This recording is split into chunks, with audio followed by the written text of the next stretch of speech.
right, let's get to it, ladies and gents.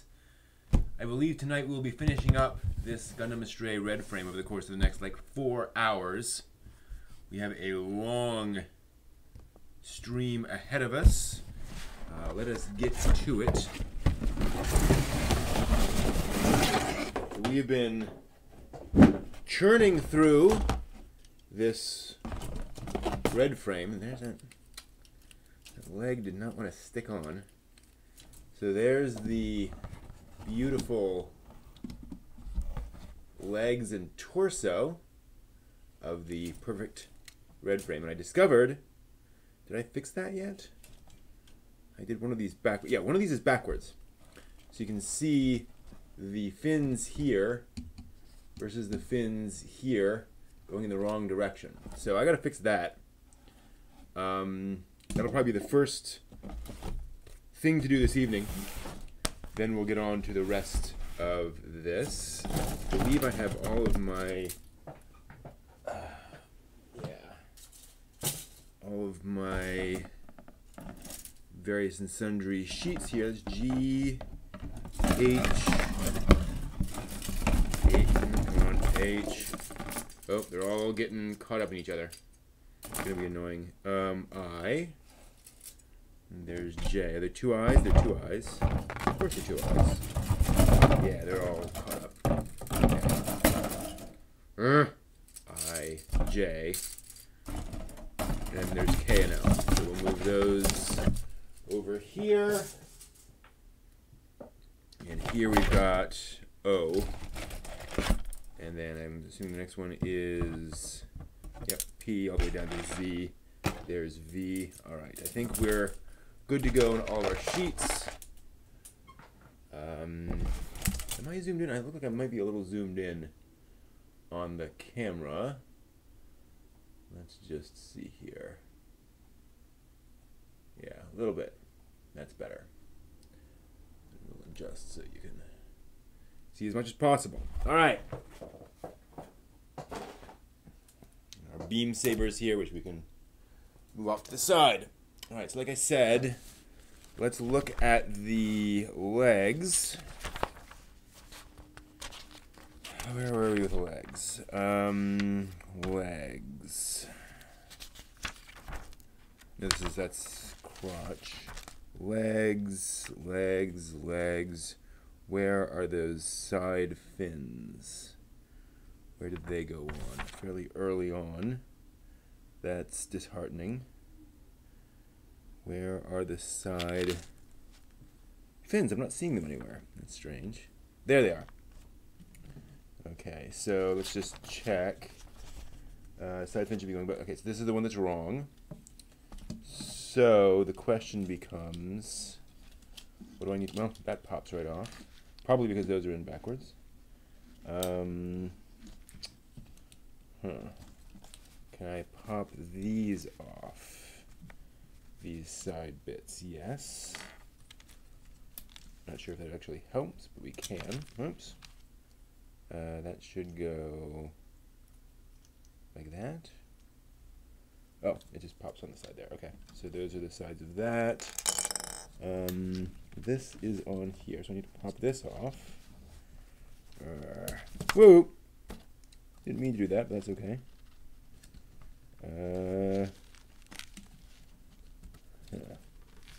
That goes down there. How does that go in?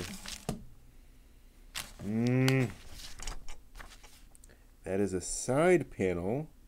Yeah, it should just slide right in, basically. I think.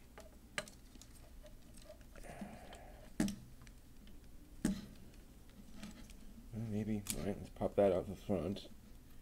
This goes. Yeah, we're just. Okay, there we go. That goes off there. This pops off. Why isn't it popping off? There we go. And then this comes out there. Okay, we're just about there. I think.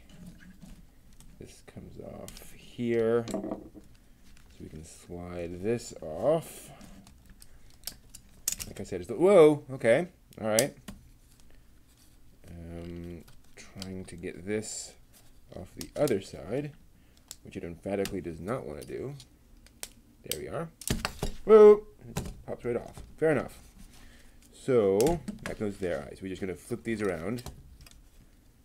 This guy goes in this one. This one goes in this one. And we slide them back down onto their pieces. Alright. I know this went here. Around like that. So basically those went in here. And then connected up like that. This went on the front of that. That's the side of that, so that's okay. This was... I think this goes on first. Who's on first?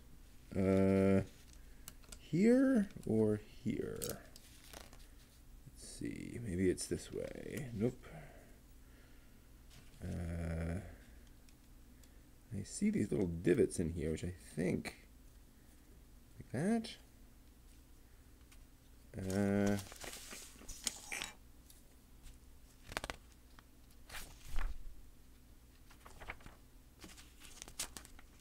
Aren't a lot of options.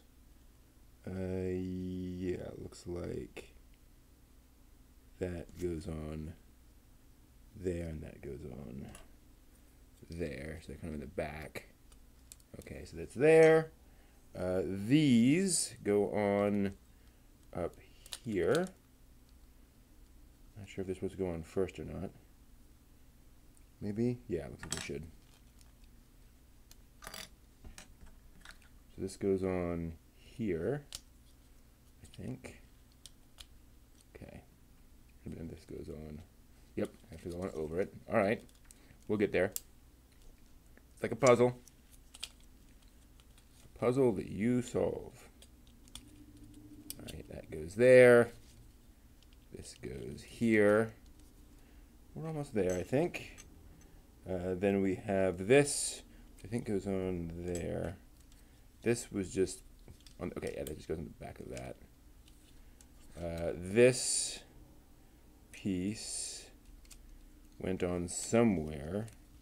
Oh, I think, yeah, goes on there. Okay, and this went on like that, I think. It slid up into this spot. Yeah. It slides in there. And is that, yeah, that seems a little more solid. So now I can pop this on here. Oops. Hopefully get that solidly on that freaking spot. And then this will go here. Okay. Think we got it back in position. Think everything's good to go. So we can continue on. Hey, WebFox. From there, that's good to know that that is relatively easy to do. All right, so that was the torso and actually the backpack. Now they want us to move on to the head. Cool, so now we'll form the head using A, F, H, and P. Let's go ahead and pull those and prep them and have them off to the side here. A, F, H. Ooh, don't need I. H and P. That's P. All right. So these are the sheets we'll need. We'll put them in alphabetical order, because otherwise we go nuts. And let's get to it. Just take a quick whistle wetting. The head is basically a full page of instructions. All this stuff. Actually, I can zoom in a little bit on this. That's a little far out. Far out, man. Yeah, that's about right. All right. Shoo. He goes off to the side. We're going to start with A29. A29, which is this thing here. Odd little piece. It is... go on. There we are. This gray thing. And, oh, I forgot to pull out the sanding stuff. How you doing, WebFox? What's new with you? little sanding.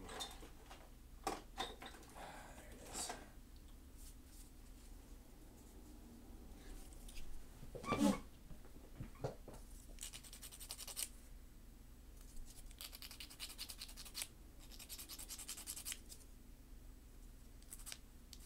It's working.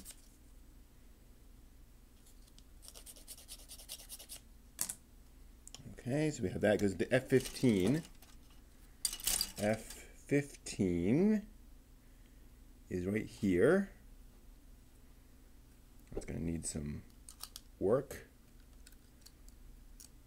So as I think I mentioned, this will be the last Kitbash for a little while. I'm going to take a break. Think about some other things to do, some other kit bashing type things. I want to actually do some kit bashing in the next season, but we'll take a break and come back to this at some other time. So this goes into here at this very particular angle. So they want that there. Okay, then we attach F10 and F11 to that.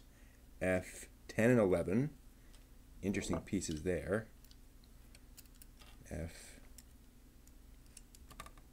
F10 goes on the left.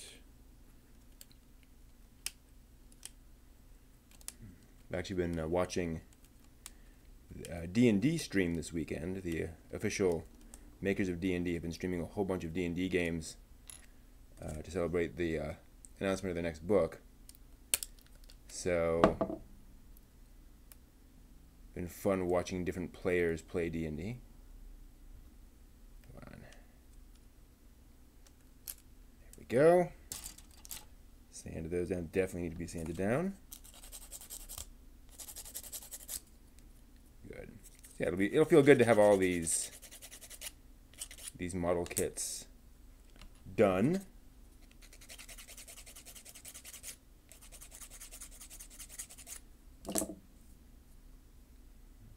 Completed. Anything on the side? Yeah, a little bit, but I don't think we'll notice. So 10 goes in over here. How does that work? There's a tab like that, and it goes in like there, apparently.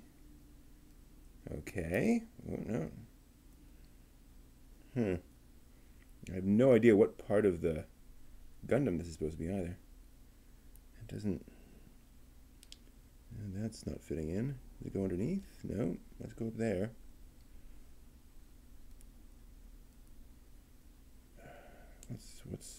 What am I doing wrong? That's there.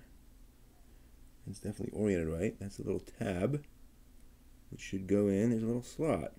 But then it bangs right into the side of that thing, which actually has a little notch.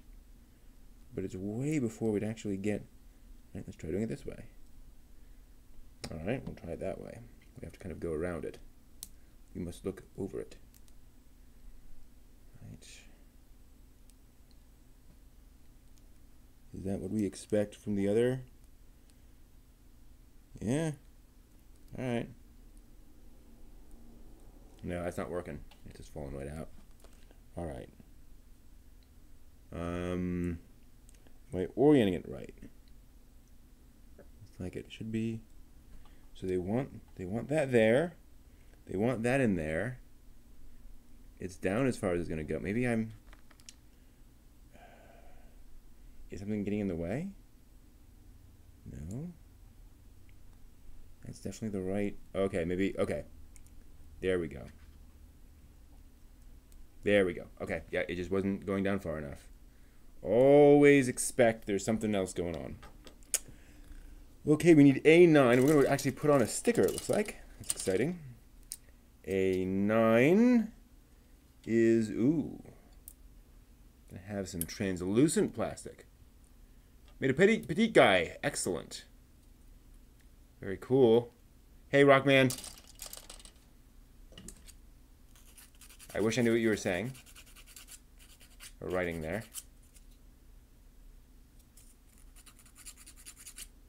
We'll go ahead and get moving on this stuff. So what do we attach to this? Where are the stickers? That little char mask. Looks like it. Yep. And this actually needs to be cut open.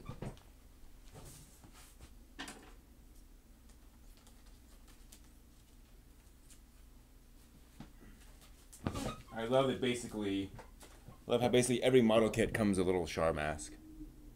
You know? Gotta check something real quick. Yeah, no, that's right. Okay. So there's a little char mask thing. So that's gonna go on there. And they want us to apply, wow, okay. They want us to apply these little stickers.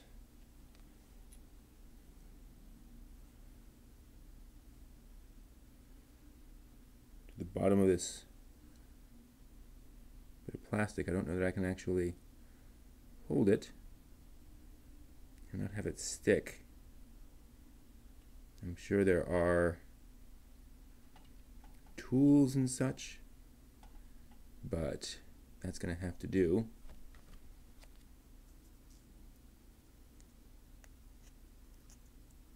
Get the other one.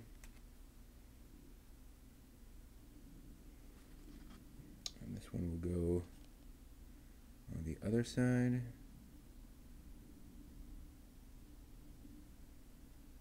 Okay. So there are the little eyes. Cool. All right. And that's going to go on to A19, which is here. That's an interesting shape. Like a flying wedge. Ah! Konnichiwa or konbanwa or whatever that is. Let's see.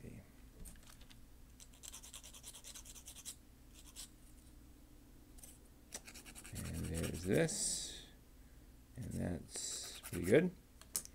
So we have this, and that's going to slide in. Ah, yes. That is the... I say slide in. Where does it go? Is it going up here? Unclear. There? No. A9 goes into A19. But there's no, like, that's a little slot. That's a little, oh, there we go. Okay, just in the back of it. All right, so we got the beginning of our eyes. That's going to go into A24. Obviously, the back of the head. A24, yep. Let's get that done. Fun to see the head come together. Such an iconic and central part of any mecha, really, especially Gundam. So that slides into here. Okay, so we're beginning to get our head together. Cool. Then that gets slid into what? Ah, that bit. So that...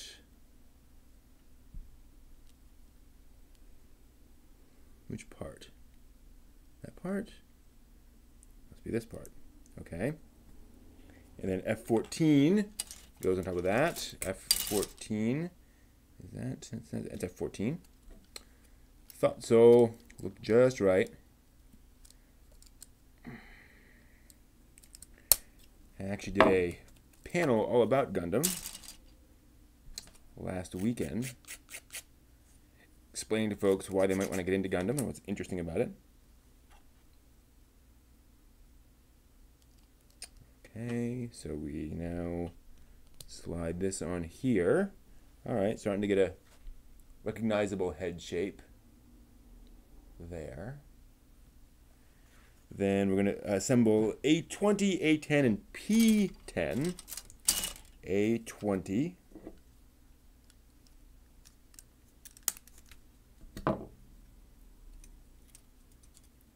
A10. 11. Where's 10? Excuse me. Ooh. 10. The clear piece. Cool.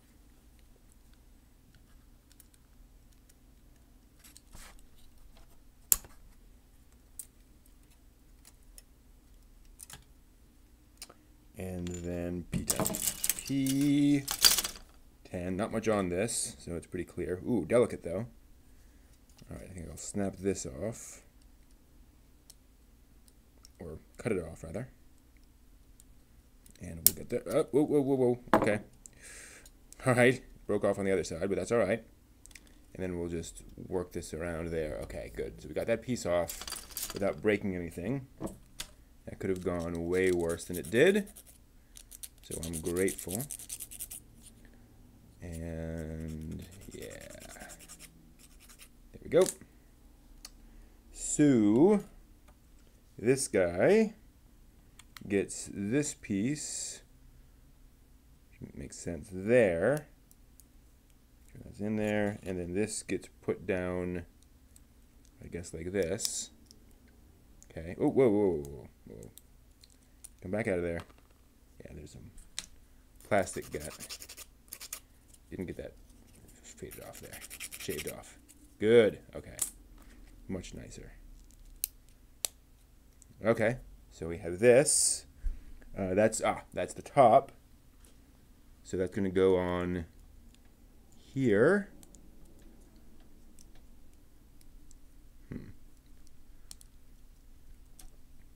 Whoa. Whoa. Okay, hold on. So that's definitely going to attach there. There's a little... Yeah. A little stud in the top. There we go. And then this is going to come down on here, right? Okay, good. There's the top of that head. Cool shape. That weird sort of hat he has on him. Then we're going to attach to the sides A21 and A22. A22 on the left.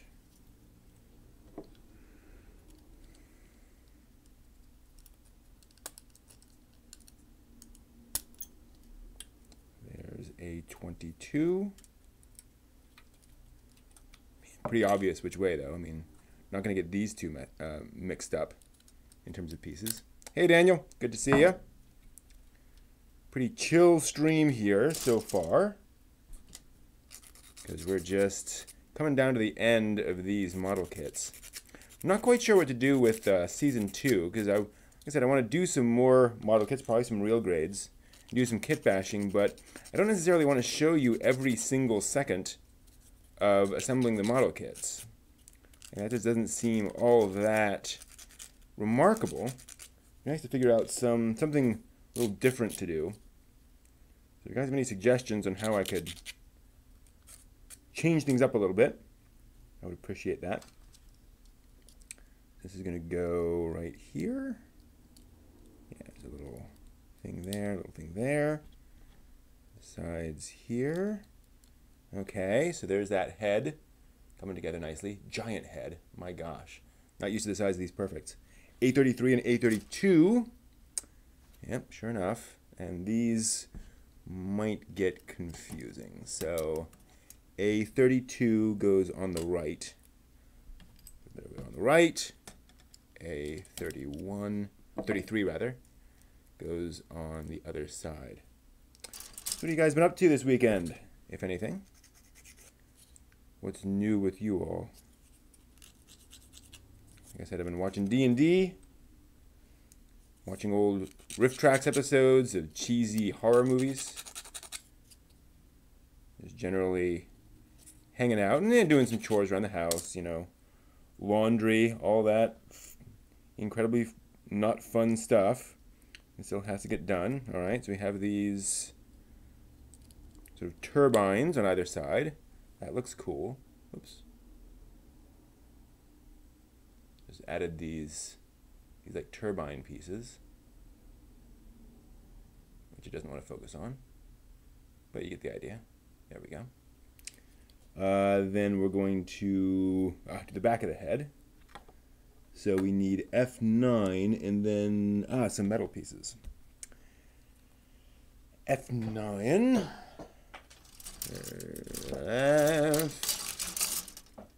Where there's 9. Interesting. Okay. So there's some springs that go on this. That's pretty crazy. Goodwill shopping, cool. Unboxing on the street in Japan. That's a great idea. Okay, yeah, sure enough, here are some little springs. I'm gonna cut that open on the diagonal because I don't necessarily want these going everywhere. What have I got? Let's see, there's a little LED. Holy smokes. Like there's no battery or anything, but that's definitely an LED. This thing might actually light up. Cool. Yeah, sure enough. There's a space for a battery. Nice. Do I have that battery? Do they give me one? No, battery not included. Interesting. Okay. Yeah, this is a battery compartment. Cool. All right, that's an unexpected bonus. All right, let's take this first off. I am unclear on the shape. So there's that. There's a panel there. A loop goes that way.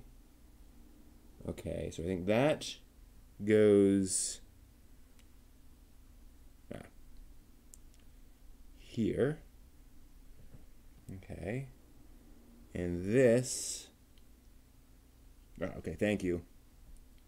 This goes here? Yeah. Okay. They actually have a little photograph. So that right there is a photograph of what it should look like, which is much more clear than the other things. And then we attach the LED. Wow, that's cool.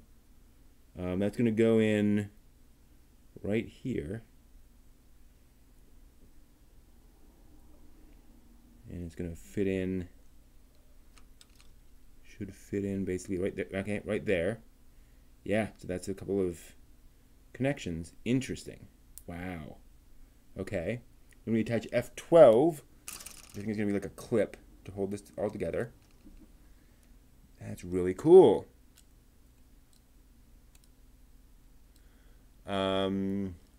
Small car model kit that a motor that runs on salt water. That's interesting.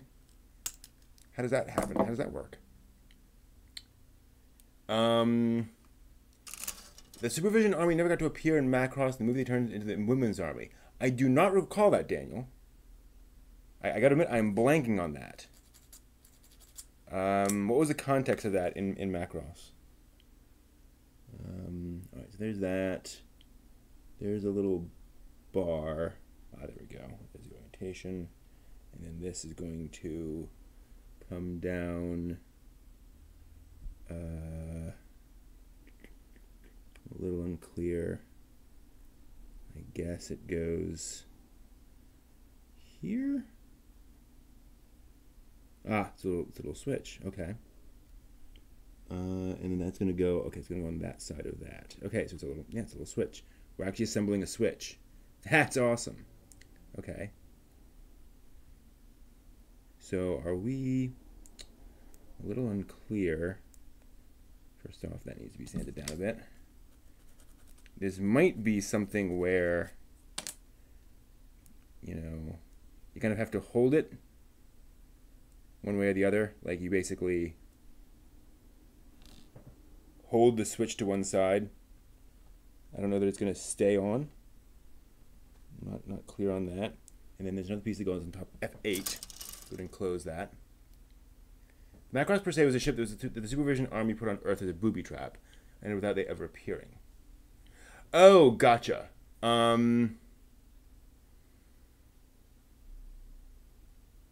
Yeah, I do not know the backstory of that. I don't know, you know, that I think that was the thing they just never got around to.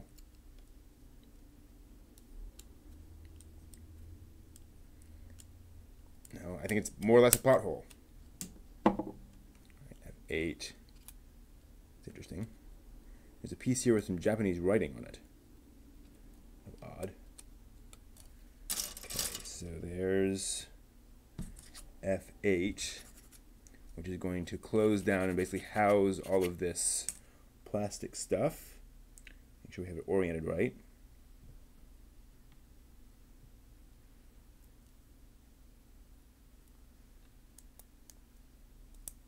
Okay, so that's there. Then we flip it over. Then we add a, do I have a CR1220 battery? I don't think so.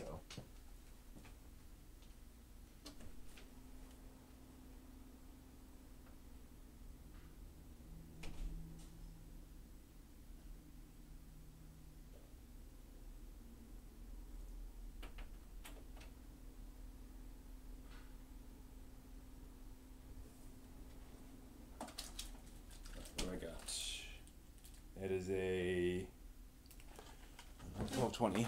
Those are the batteries. No, 44. Way too big, way too big. What's this? 1220. Holy smokes. Wow. I think these are just kind of randomly picked up at some point. That's awesome. So we can actually test this and know that it works. CR1220. Yeah, it fits. Look at this. There's the light. And the question is, yeah, switch turns it on and off.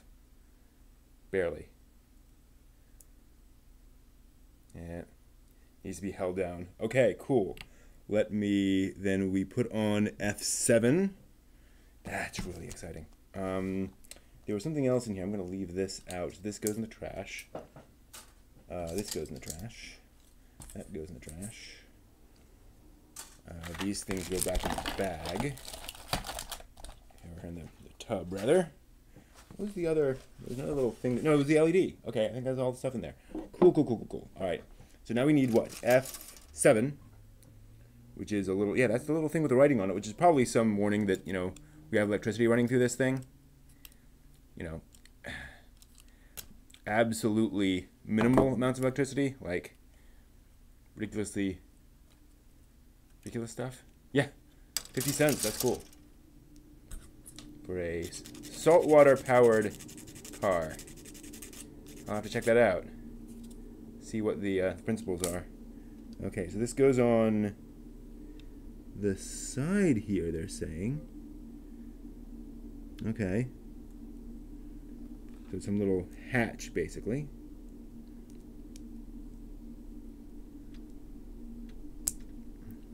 All right, there's the hatch. And then we close that down. Okay. Lights coming on and off fairly consistently. Okay. Kind of. Push it over. Huh. There's something a little funky with it, but I can't tell what it is. It's not, like, there's nothing. Okay. And there's actually a little screw. That was the other thing. There's a little screw in here. Where's the little screw? Careful. I think without the little screw we're fine. Oh, is that it?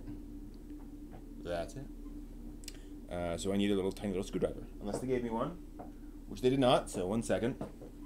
Tiny screwdriver, where are you? Tiny screwdriver. Oh wait, do I have one here?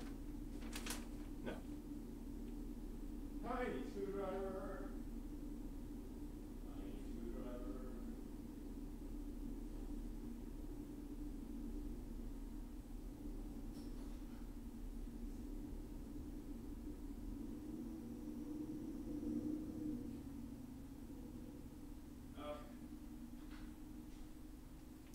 Between all these, I did not expect to need a screwdriver for this. Again, not that I'm complaining. There's a little exclamation point about this. I think they're basically saying, you know, be careful. You can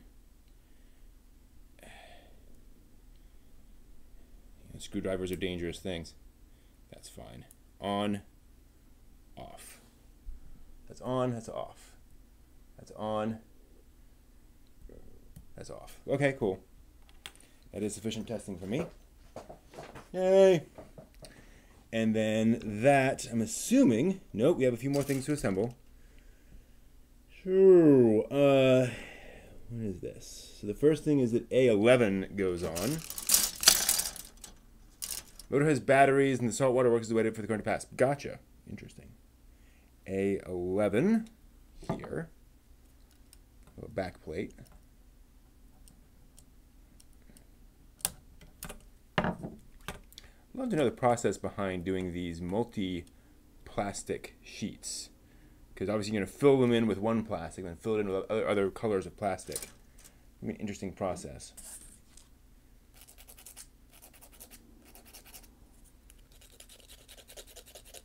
Okay.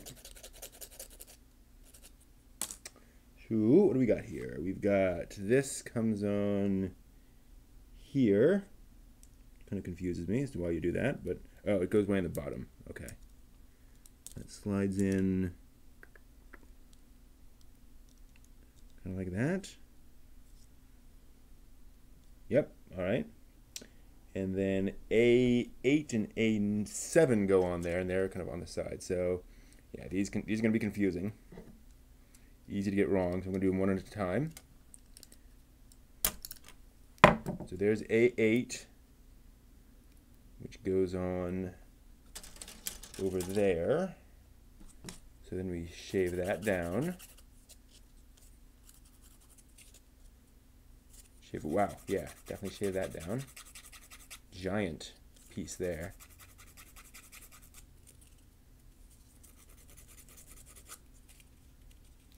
Okay. Well, yeah, there's only one. This should go on one way. There's, okay.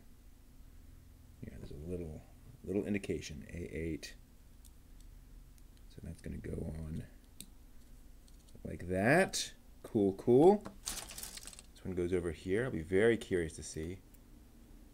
Okay, cool. I'll just look. I'll YouTube saltwater powered car. Curious. I mean, certainly it's a efficient thing for toys. Darn cheap. Wouldn't exactly want to power a car with salt water. Interesting.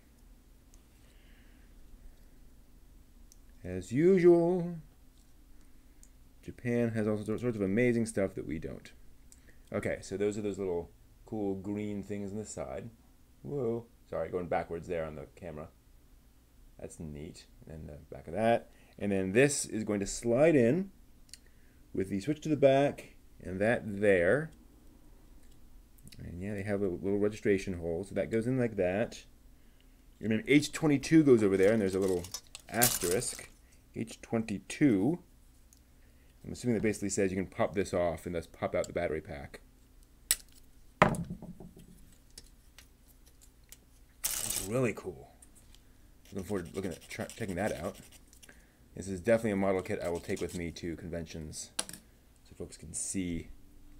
Okay, it goes on that way. All right, yep, that pops on the back. How easy is it to get that off? Not. Yeah, a little exclamation point there. How do you, well wait, how do you, this is then completely enclosing the light switch. And there's nothing on here. That's weird. And then you put more stuff on the back of that. Wow. So there's a thing. So yeah, you have to pop off like 3 pieces to change that. But there's that lit up eyes. That's pretty cool. Wow. That's a really neat feature. You can light up the eyes. So yeah, when I go to a convention, I would definitely switch those on, but it's annoying that it's really hard to get to. Oh well. Okay, so that goes on there. Then we're going to attach H5 and H6. H5 and H6. I guess it's the classic verisimilitude problem, where you don't necessarily want a giant switch on the back of the mecha's head, but you'd think they could just put on, oh wait, 5. I think they could just find a way of only needing to remove 1 piece instead of 3. Yeah, 1 piece. So 5 goes on this side, and we want to make sure that it is oriented that way. Okay, yeah, it's going to be a little annoying. I mean, just annoying, not impossible, or not like, oh my gosh, I can't do this again, but just so what you get with something like this. Okay, so there's the back of it. So I need to pop off all 3 of these red pieces to get to the light switch. All right, then H10 is which I think is a new piece. Yeah, we don't have H here, do we? Yeah, we do. H10. Oh, yep, the V. Let's just get the V off and attach that. That actually came off nice and cleanly, but I will shave down those burrs just enough. Okay, that goes on here. Okay, there's our Gundam Astray head. Again, lights off. Understandably. You get a few uses from the car. Cool. Yeah, I'm sure it's not something you're going to necessarily do every day. All right. Pop on the head. There's the head. Very posable, as you might expect. Well, that's interesting. All 3 of those pieces came off at once. Huh. I wonder if that's intentional. Okay. So yeah, that's a nice head. And lots of movement, lots of up and down. Not huge amounts, but certainly enough for the kind of articulation you need. And actually they want us to go on to the weapons. So we're going to move into the weapons. Let me grab a drink here. Get some tea down. All right, so now I'm going to use A, Y, and S. You can put A, this is A. So there's H and F. F is going to go back. H is going to go back. As will the P. And we need what? Y and S. So let's get S, which is a rubbery one. Hopefully we have all the pieces. And Y, which is definitely a gun sheet. That's a gun right there. Okay. So we're going to do a bunch of the weapons. Starting with Y3. Y3 because we want to. There's Y3. Which is basically just one big gun. And I'm hoping I can kind of just stress those. But not so much.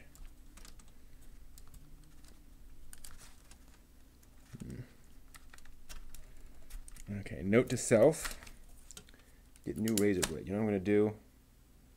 I'm going to switch that around. There we go. See if the other side's a little more sharp. Yeah, maybe.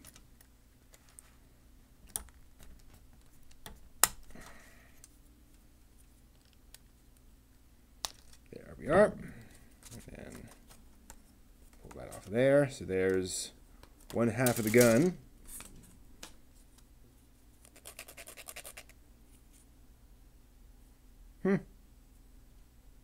That's the only place I can see. Oh, no more there.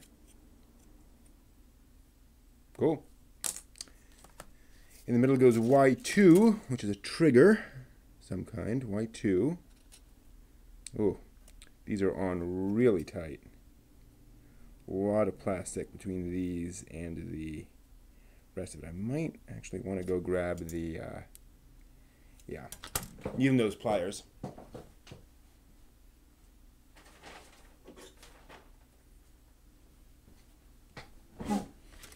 Just use that too. I don't really want to cut these off because of the problems with, there we are. There's just so few places where that's being attached to it ends up causing some problems. It can stress and fly off in weird ways. Okay, so this goes, they're saying, up in this chamber here. Yeah, there's a little, looks like there will be an actual trigger here. That doesn't make sense. There's a hole, there's a peg, but that's not going to fit in there, is it? Like it's not. Ah, okay. Can the trigger actually? Trigger doesn't feel like it's going to actually move anywhere. Why have a trigger that can't really, a little bit of movement. Okay. And then we, another piece. Y8 and Y11. Y8.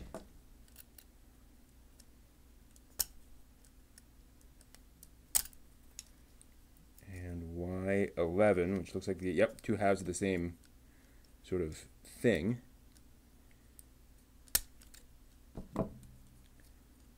Gundam walking on water. Nice.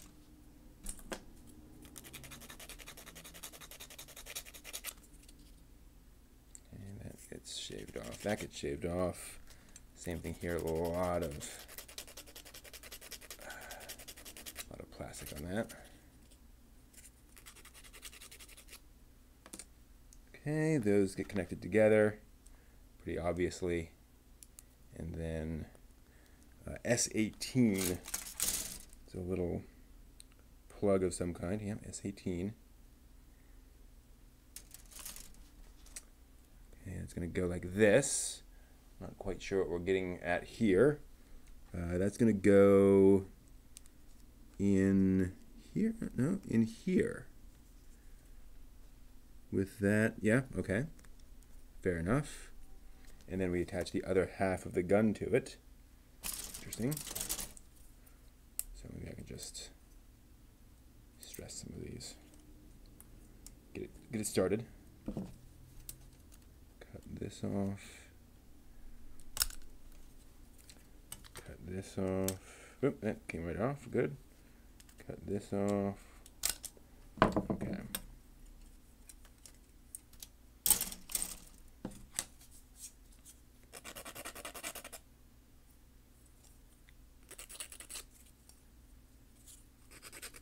Big old burr there. Smaller burr but significant one there. That'll do. Good. Okay.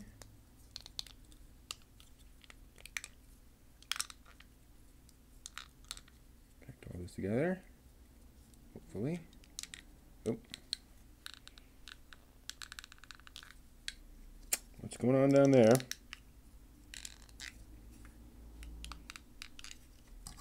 Okay. Got a bit of a problem. Doesn't want to connect there. Let's open it back up.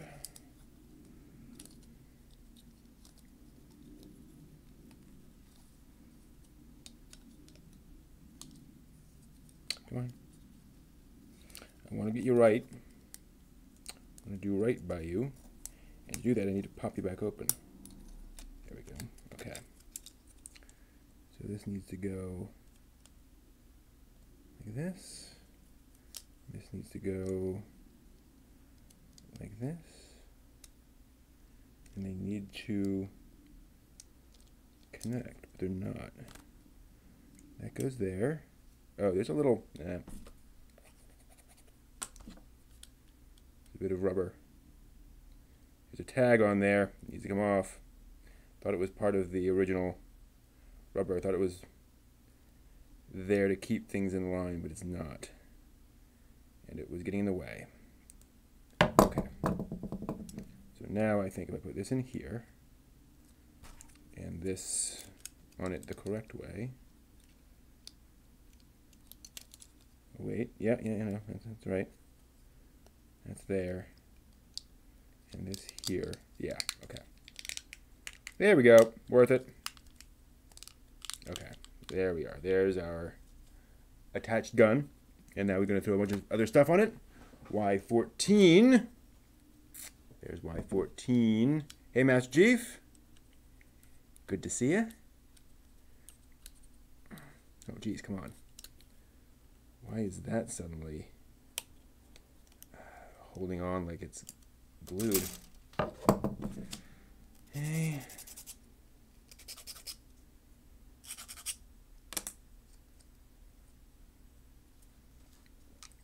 Whoop. This goes on the barrel here. Cool. Then Y6. 6, 12, 11, 5, 6. Okay. Tiny little piece. Goes on the side. Looks like a grip of some sort. Maybe part of a scope. Hard to tell.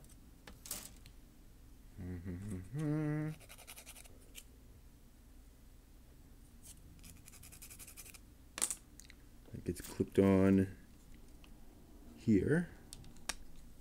Okay, a little side thing. Cool. And then Y12. 12. They got a little exclamation point there. Ah, it only goes on one way.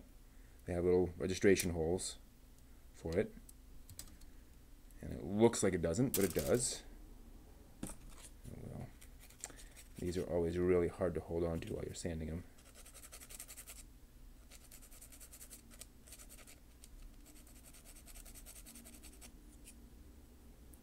Okay. Yeah. That goes on like that. End of the barrel. Okay. There's our gun. And a pretty gun it is, too. Again, think of the scale of this monster when we're done. This thing can spin pretty much all around. It's on a rubber gasket, so that's cool. And then this thing on the side also flips. I don't know how well you can see that. Let me reorient that. So this, we have this. There we go. This thing on the side here can flip down or be flipped up, basically flush with the barrel or back down. I think it's, again, sort of a scope or something like that. All right, nice gun. Now we're going to move on to this ridiculous sword. We still need Y. We don't need these. P, V, W, X, Y, and Z. Or Z, if you're from other parts of the world. So we need E. And then basically everything from V on. Oop. Pull those out. Let's check out the ridiculous sword. We need Y4 and Y5, which are the beginnings of that sword. That makes sense. Perhaps I can stress that. Yep, good. Pops right off and then spin it. Get those off. Cool. Hey, Van Riley. Yeah, I like doing the weapons before doing the arms. Because like you've been doing the legs and the body and the head, and it just feels like you're never going to get done. Then you move on to these little easy victories,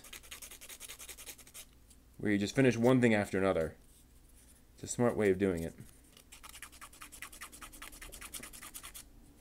Almost surprised they don't have you do, like, one part of it and then a weapon, then another part of it and then a weapon. So these just go together. It's easy enough. Sort of the core of the sword there. And we attach these sort of bands either side, and that I think I will cut off.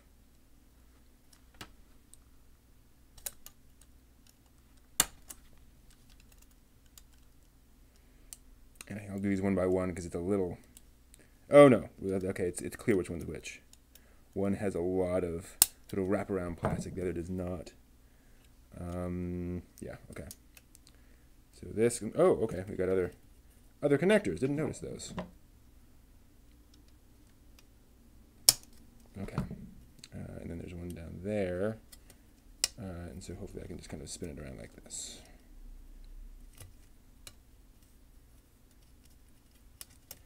want to break it. Okay, there's that. And then this, yeah, a lot of... Hold on all over the place.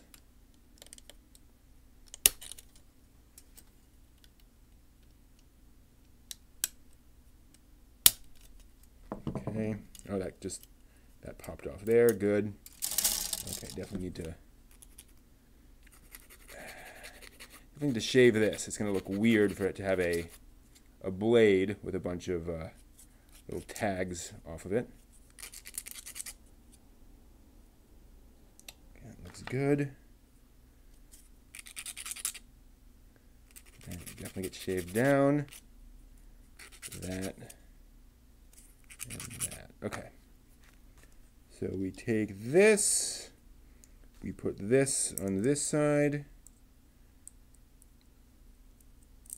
And it should be pretty obvious because it's going to go on. Yep. It should just sort of.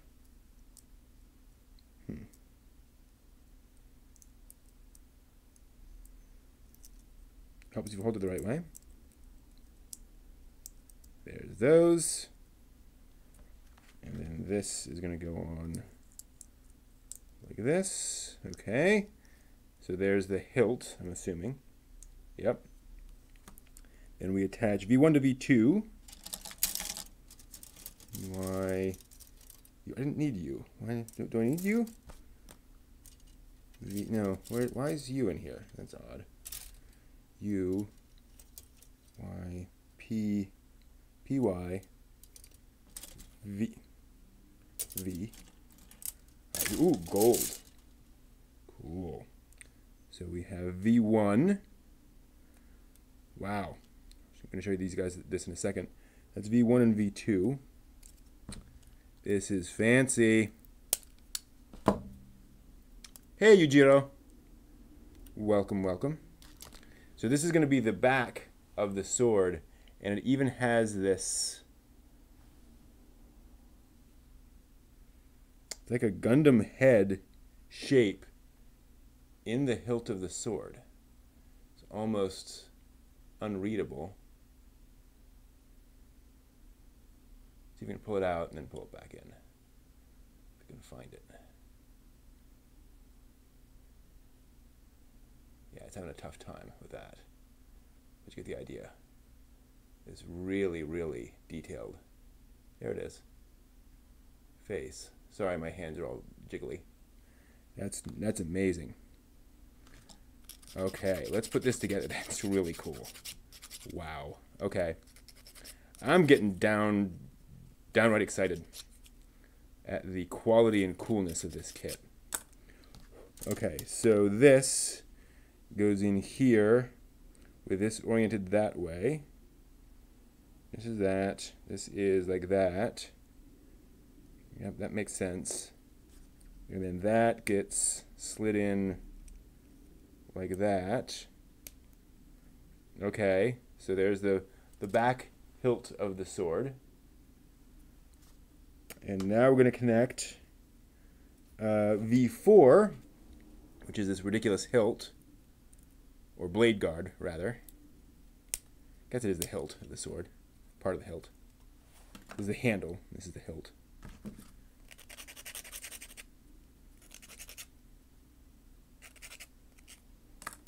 And so we make sure that's connected. They say there's an exclamation point about how this is oriented, but I don't see a difference in terms of... Gosh, look at the detail on that side of the blade guard. Look at all that. That's just nuts. Yeah, as the light shines on it, the camera gets a little confused. Okay, I'm just going to kind of trust that that goes that way. I'm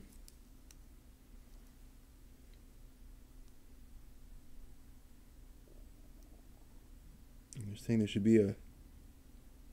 Wait. No. It's the exact same design that way versus that way. I do not see any difference?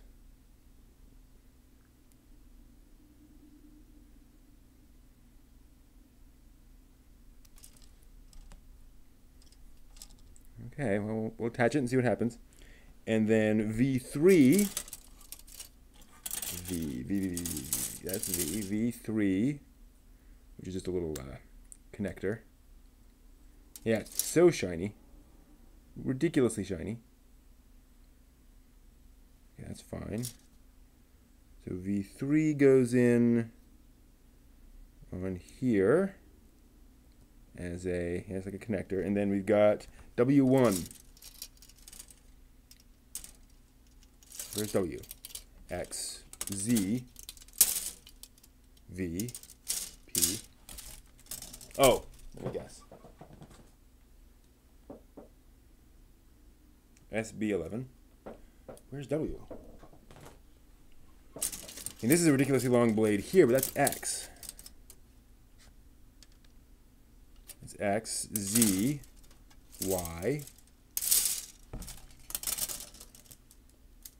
U, S, T, U, R. This is P, right? P, V, V, X, Y. So, W must be here somewhere. Perhaps I misclassified it as an M. H, J, L, M. No, there's definitely an M. There's the other M. I mean, it's a freaking long blade. There's no, should be no confusion. Those are beam pieces, unless they mean. No, those are beams. That's not a blade. And this, that looks. I don't know about you guys. No, it's not a blade. No, that's the other part of the blade. Okay, so there is a W.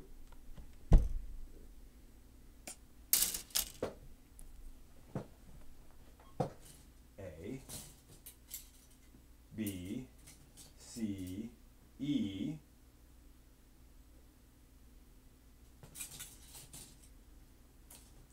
F, G, I'm worried, H, I, J, K, L, M, M, and M is not W, because there are no super long blades there.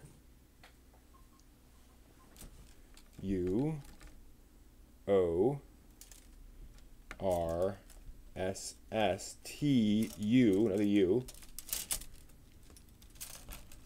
down there, X. I seem to be missing a sheet. I'm afraid I'm missing a sheet, and it's one of the big blades. And it's Z. Well, that sucks. I didn't put it somewhere, did I? It's not in the box.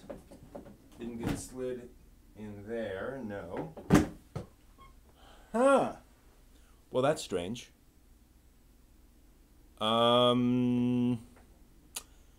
Yeah, I seem to be missing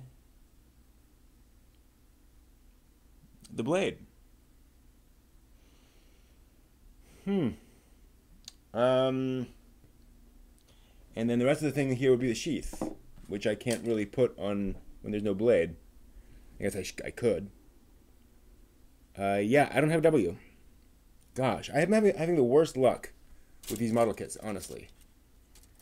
I had the problems with the other Zaku's. Okay, well, let's move on to the shield. And probably move back. Actually, I'm going to make a quick research break, so I'll be back shortly. So let's go ahead and do, let's see here. Let me do, yeah, I'll do a little thing on Boogie Pop Phantom. So I will be right back. And welcome back to Otaku No Video. As always, thank you very much for. Sorry, 1 second. And welcome back to Otaku no Video. As always, thank you very much for joining me, where today I'm talking more about Boogie Pop Phantom, and particularly an important theme in Boogie Pop Phantom, that of memories. Memories crop up a lot in this show. And not just as a theme, they pop up literally in Boogie Pop Phantom. First off, I should point out, this is going to be a spoiler-full video. So I'm going to talk a lot about Boogie Pop Phantom here and what's going on. Particularly about the theme of memories. Excuse me, memories.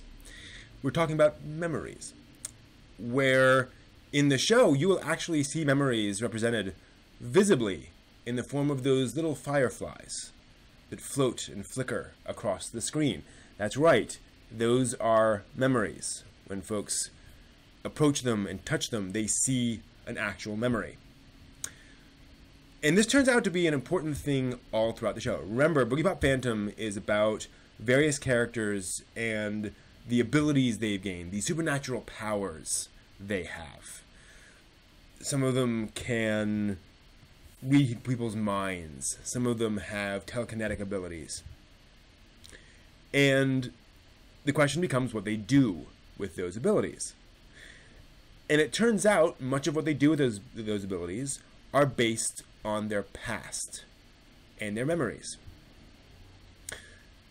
Very often, and we see this especially in episode 1, a character's past experiences and what they learn from those past experiences determine their behavior today, even when that behavior is not very effective for their current situation. Episode 2 is all about memories, as the main character is literally eating people's memories so that they will let go of the trauma that they experienced with those memories. Later episodes of Poom Poom, they're all about erasing all of those complex adult memories and all of those difficult to deal with moments in your adult life and just reverting to a simple childlike existence where you live entirely in the moment. No real memory of your past. All you know is your name, perhaps. But otherwise, you're just this completely carefree child, which means you can never grow. You can never accomplish anything.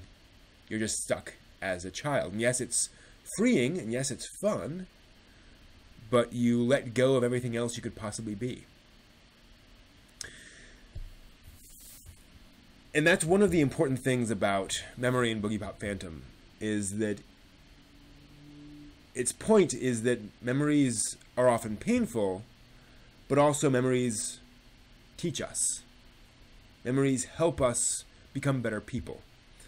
I always go back to Star Trek V about this, which a lot of people haven't seen Star Trek V. I think it's a terrible movie. I actually really like Star Trek V. Anyway, in it, it's actually very similar to episode 2 of Boogie Pop Phantom. The villain is not erasing people's memories, but blocking them, essentially. Making people not have to worry about the memories anymore. And he refers to it as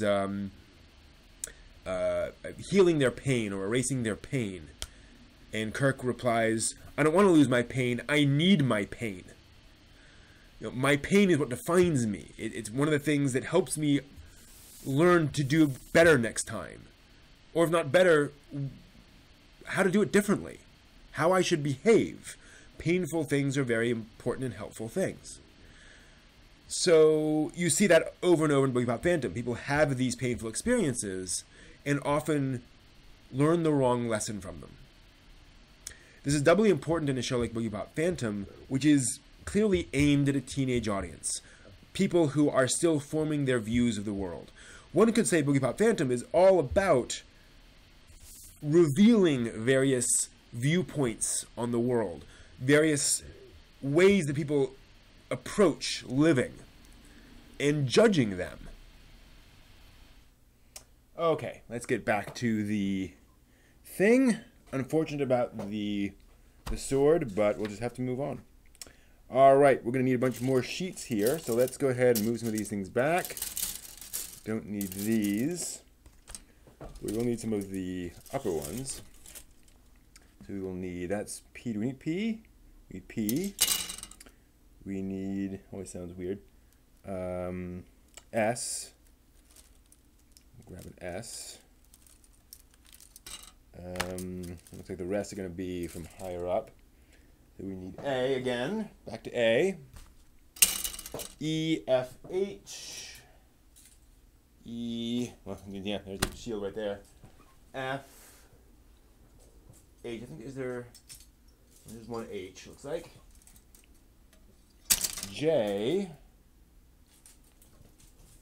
think there are multiple J's. No, there's maybe just one J. P and S. All right. So here's what we need. Again, we put these back in order. J, A, P, S. All right. We'll do the shield. All right. So it looks like the shield's the last thing, and then we do the epaulettes, shoulder armor, and then the arms. And will that be it? Arms. Looks like, yeah, arms go on, and then they're, just plugging everything together. Cool. All right, getting close. So we start with E1, which is this big old bad boy, I think. E1, yeah, all right. And it's definitely a giant old shield.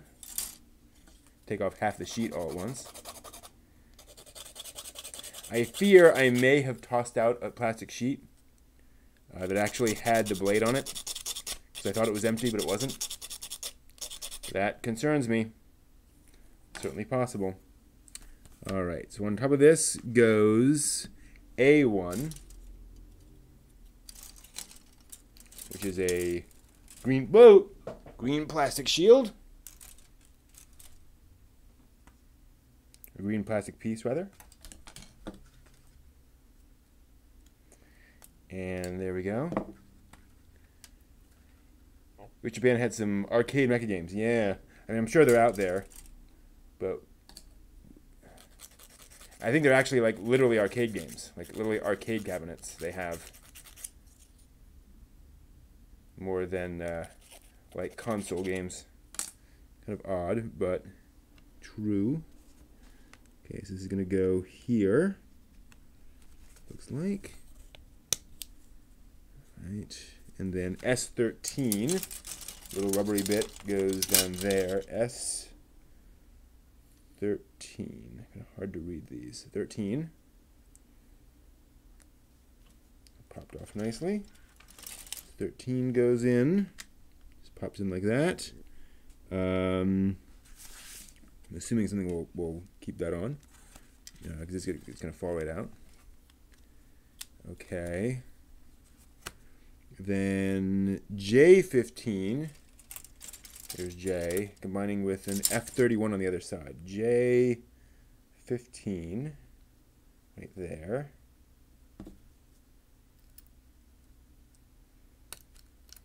Pop those off.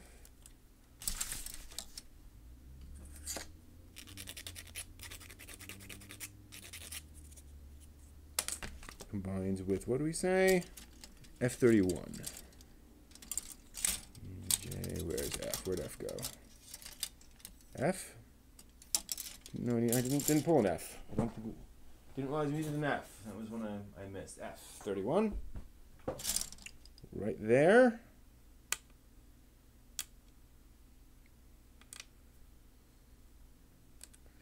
Good.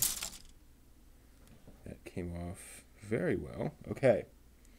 So this goes on here. And this goes on, yeah, it's going to fall right off.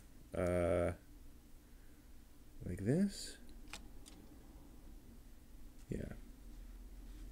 There's some kind of sliding thing.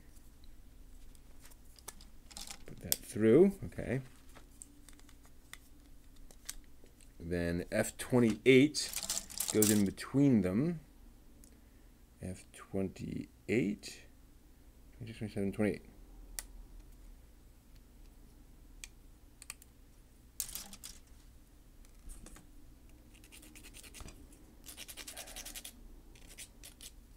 Okay. F28 goes here. It's slid there, looks like, or down there. Or up there. Like, do we... Feels like it's got to be there. Unless... Oh, it actually is like you're supposed to be able to switch it back and forth. Okay. Oh, it's like a little window. Cool. Okay. And then we attach P1, which is this big dude here.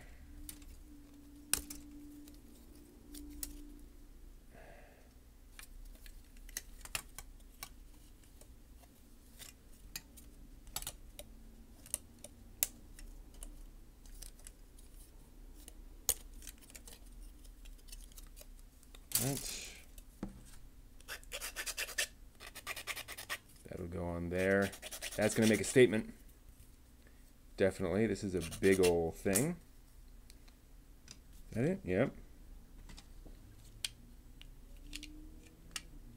Okay, so we have all these pieces attached. Okay, and then we add a bunch of bling to it. E2. Come on. A, E, E2. Wow.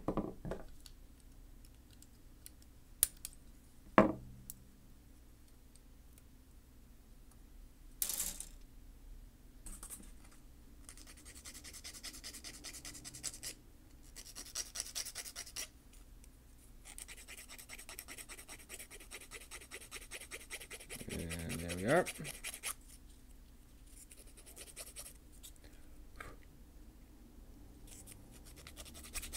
Cool.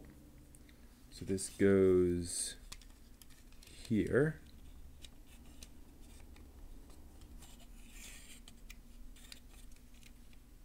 Interesting. And then H3 and H4, which are very specifically arranged, it looks like. H3 and H4.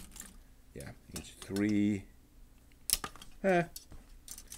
H3 goes on the right, so we'll do that first, so we don't get confused. Again, the whole bilateral symmetry thing is tricky. Yeah, okay. I get it. It goes in there. A lot of these sheets. Because I say I would like more Mecha arcade games, but I have not touched the Gundam game that I own in forever.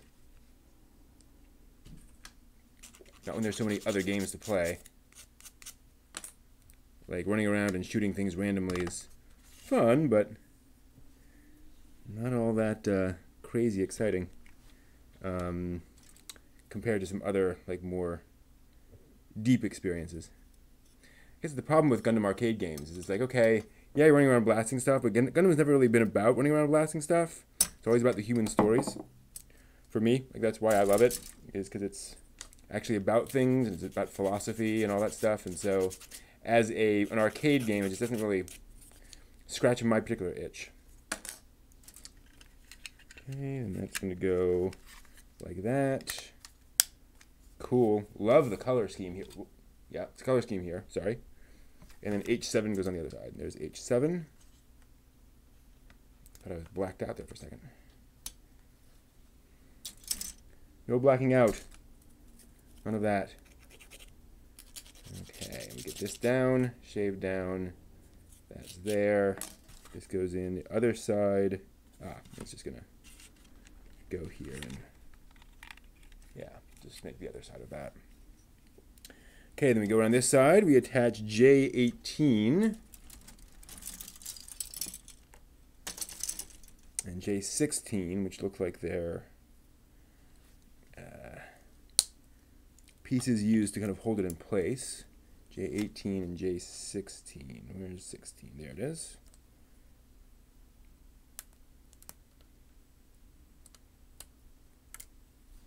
Right.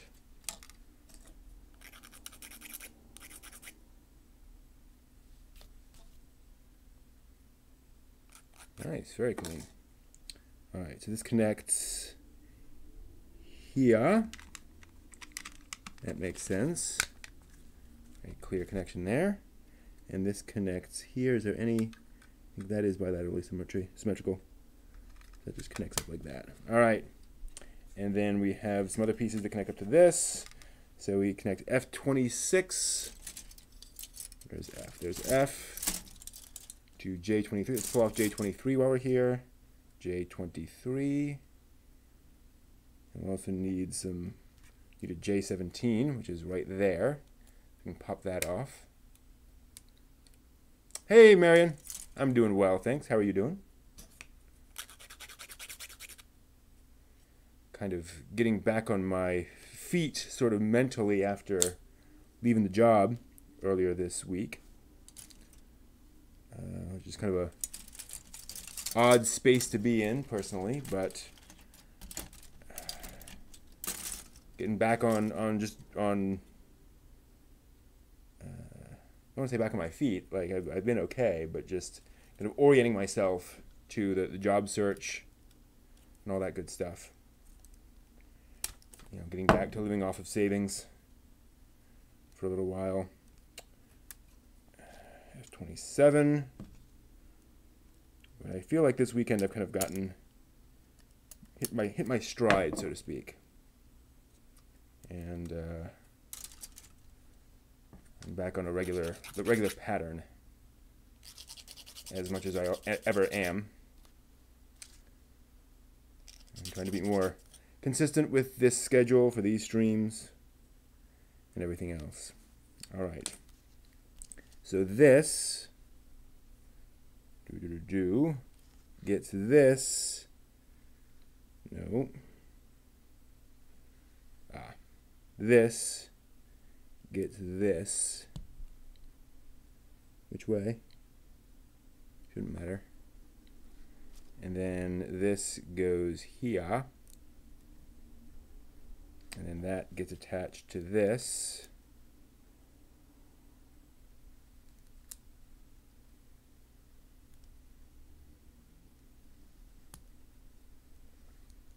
Maybe.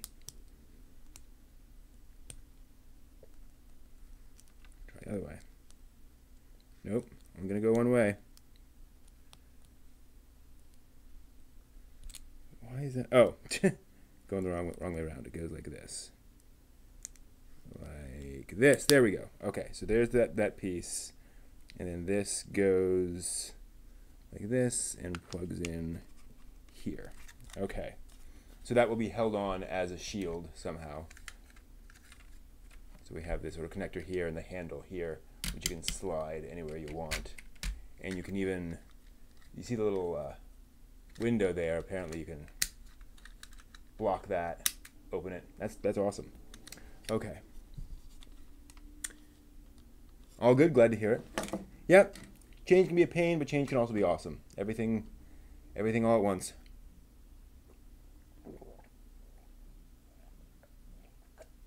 Needed some water.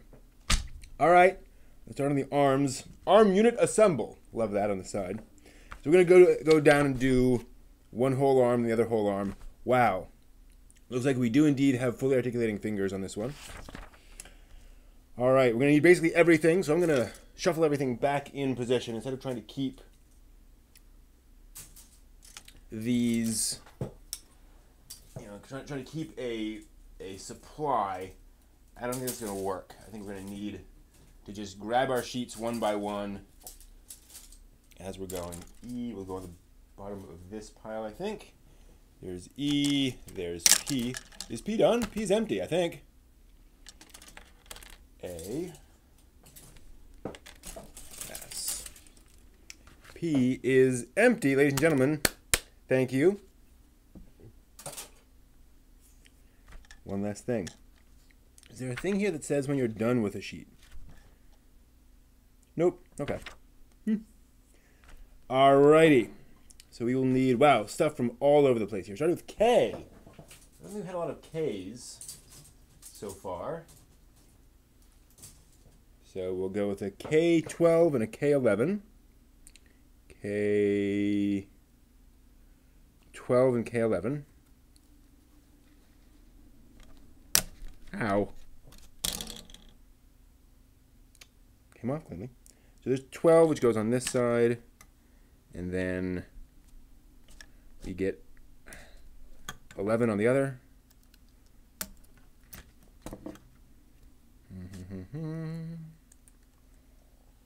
And then K10 between them. So there are 2 sheets of Ks, which means we're going to have, one for each arm, obviously. There's 10. Come on. I'm actually hoping I can get to some anime this week. Finally. Now that I have some time. Never seems to be enough time, strangely. Why is that? So K10 will go on there, and then we have the S2 in the middle of that. So there's an S. S2. Maybe the only S for a while. No, I'll shuffle that back in. So we have this. We have that. So we want to plug these two together. It's odd. We plug these two together first. Okay. And then this goes on, yep, that way. Okay. So there's that piece, whatever that's going to be. And then we have K7 and K6 on either side. Staying with K for a while, that's nice. K7 and 6. 7 is on this side, and 6 is on this side. Man, this is so much easier than using sandpaper. Just it's compact and you just get right to it instead of trying to fold the paper down to the right size. Okay. So this goes like this, and this goes on the other side like there. Okay, we have a joint. Then we're going to connect K23 and K26. 23.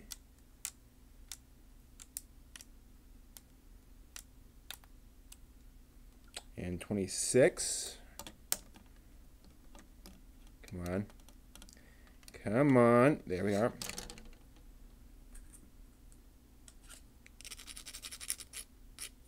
Not too bad there. A little bit of filing. Bit of light filing. Okay. So we hold this way. And then this is connected up like this. So that's clipped together, wherever that's going to go. We orient K24 and K25, go on either side of those. 24 and 25. Yeah, those are really held on. 24 and 25. 24 goes on that side and 25 on the other side. Okay. Oh, it's actually, well, no. I can still clean that up. Good to feel like we're getting close. Surprisingly quickly. K24 goes on this side, it looks like. No, it goes on this one. Okay, K24. Good. Yeah, they're letting us know that we're assembling it that way. Okay, so we have this kind of action, and then we're going to put K19 and K20 on either side with T's connecting them. K19, and K20. They're going to need, some of these are attached pretty strongly and some pretty lightly. So sometimes you can get away with just a stress on some of these joints, but sometimes you need a knife. K19, okay, K20 here, K19 here. Hey, Diego. Back to your favorite series. Nice. Which unfortunately, this is the last episode for a little while. But we'll get there. We'll get back to it eventually. Right,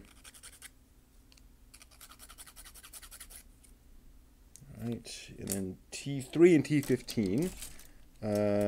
Z, S, there's a T, yeah, T15. 15. T15 down here, and a T10 up there. Where's the 10? 6, 11, 12, 19, oh. Uh-oh, that's weird. T15. Sorry, that was a T. That was a T15. Then we need T3. Okay, yep. Looking at the wrong things here. T3. Okay. So K19 gets a T3 this way, and a T15 in here. And then it gets this in here like this, I guess. Yeah. Huh. And then this. Yeah, okay. And they want that in there. All right. Like that. Okay, so we have this thing. We can move this like that. So we still have that action. It actually causes this to push out a little bit. All right. Then K9. Oh, wait. K21, K22 for another piece. K21 and 22. Funny watching my mic problems. Yeah, I hear that. I think I've got that fixed, actually. I finally figured out, so K21 on this side. So I actually have this little clip now and a little red card. This is glued onto it, so this is gets put, actually, a little bit of plastic off there. So this just sits on my monitor, and when I turn the microphone off, I flip that around and have this big red card on there saying, "Mic is off." And that reminds me to turn it back on when I come back, because I am just terrible at that, at forgetting about the mics. So unfortunately, we will hopefully, that means we will have less of that comedy moving forward. But yeah, it's been really annoying.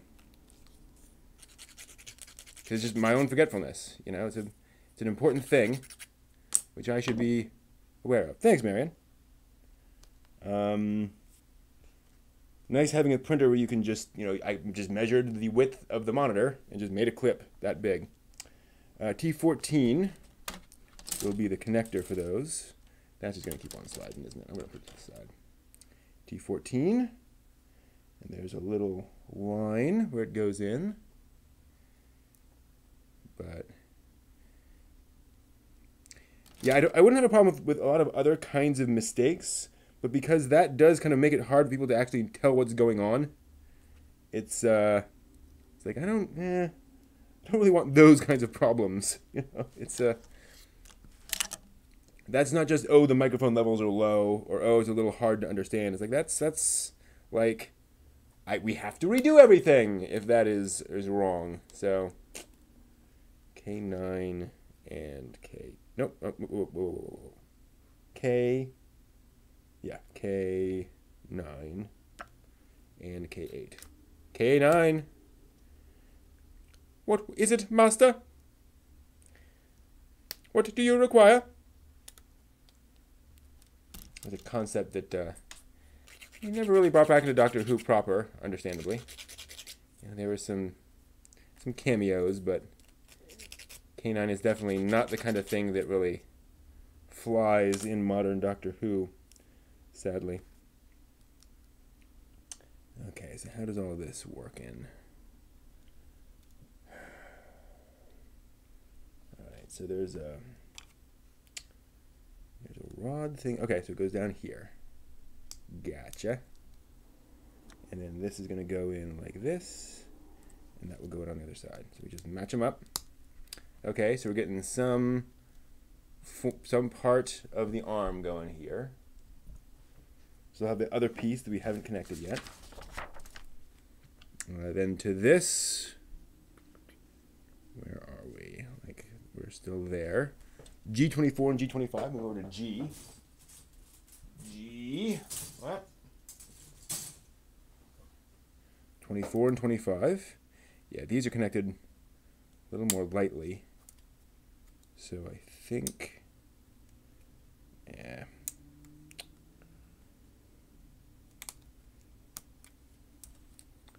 Can stress that off. Okay. That's going to be that one. Yeah, we have to. There's too many connection points on this one to stress safely. I just want to do it a little more cleanly. Yeah, I try to be pretty chill about stuff, but that's kind of a production thing that's annoying, the whole microphone thing. But no, those should come off. Okay.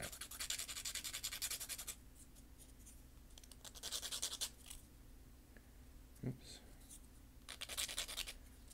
So hopefully we will actually have this done fairly quickly before we normally do. So I'm normally ending at 11 o'clock my time, but it might be quicker. All right, bunch of other stuff to connect here.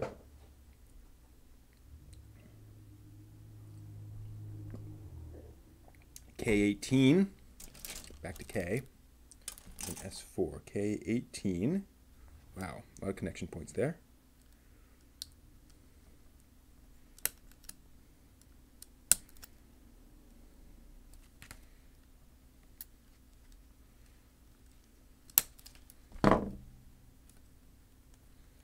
K18, sand that down. Never forget that Wing Gundam I did. Didn't remove any of the tags. Absolute mess. Almost unusable. S4. There's an S4. Ooh, a bunch of these. So, obviously, something we'll be using a lot of. So, this is going to go like this. Okay, then we turn that around. We're going to attach bunch of pieces. K14. K14.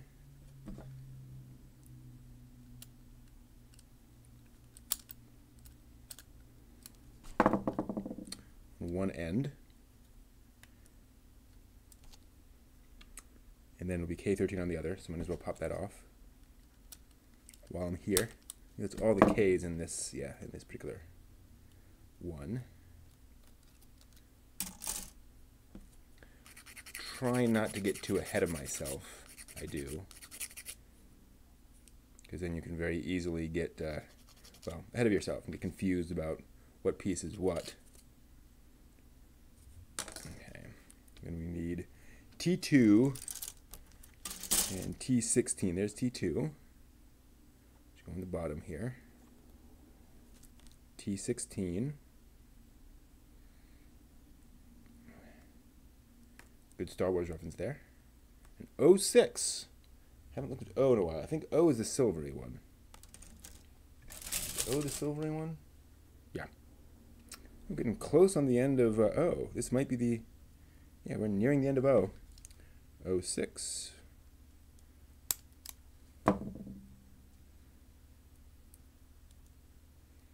Okay, that came off nice and cleanly. All right, so we get, this is there, this goes into it. Bump. And then this gets that on there.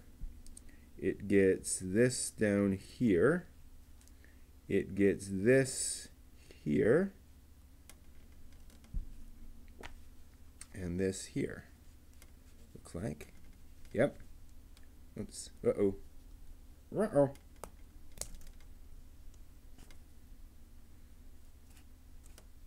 There we are. Okay, that's all together.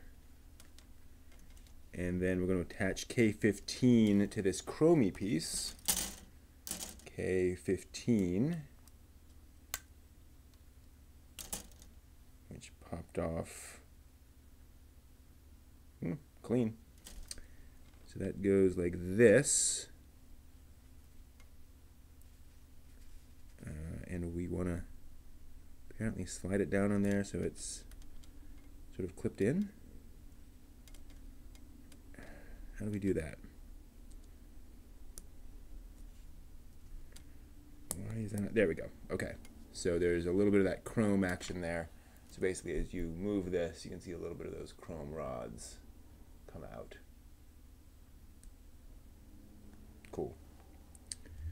Then that goes off to the side. Another piece. K1. K1. Has a lot of attachment points. Again, this is just the arm.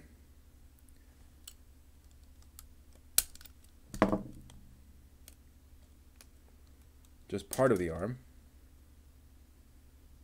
Surprisingly clean. T12 and T18 as connector pieces. T18 is that. I want to make sure that's oriented right. Have I seen any Tiger Mask W? I saw the first episode of Tiger Mask W, yes, and absolutely adored it. I thought it was hilarious. You know, perfect throwback to classic Tiger Mask. Huge fun. Obviously the kind of thing where you kind of have to be into Tiger Mask to understand it, to really grok the how perfect of a joke it is, so to speak. But I thought it was a perfect kind of, yep, this is 70s anime, like right here. We attach T17 to 07. T17 to 07. Yep, that's one of the silver pieces here. So then we'll need to 07. Yep. We just need to rotate that around to break that off. There. Hey, JW. Welcome, welcome.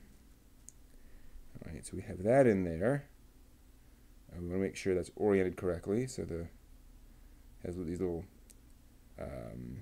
sort of abrasions on the side, these little markings on the side. You want to make sure that's on the side. And that goes here. Okay. So all of these get attached that way. And then we're going to connect the other side of that. That's K2. Oh, there's another piece that goes in. K2.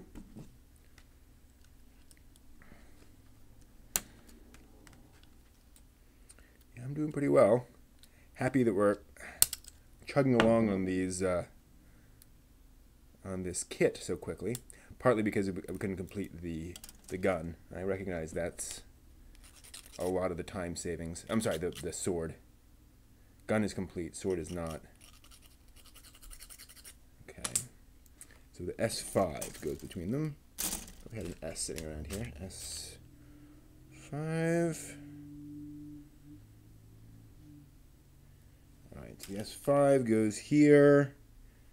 And it goes like that. And then we just align these and plug all those together. Alright, so there's this piece, whatever that's going to do. That is going to plug into the top, actually, of this. Okay.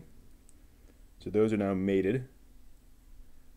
And we have, cool. So as this turns, you see how those rods become more visible. Kind of. Then we attach G21. G21.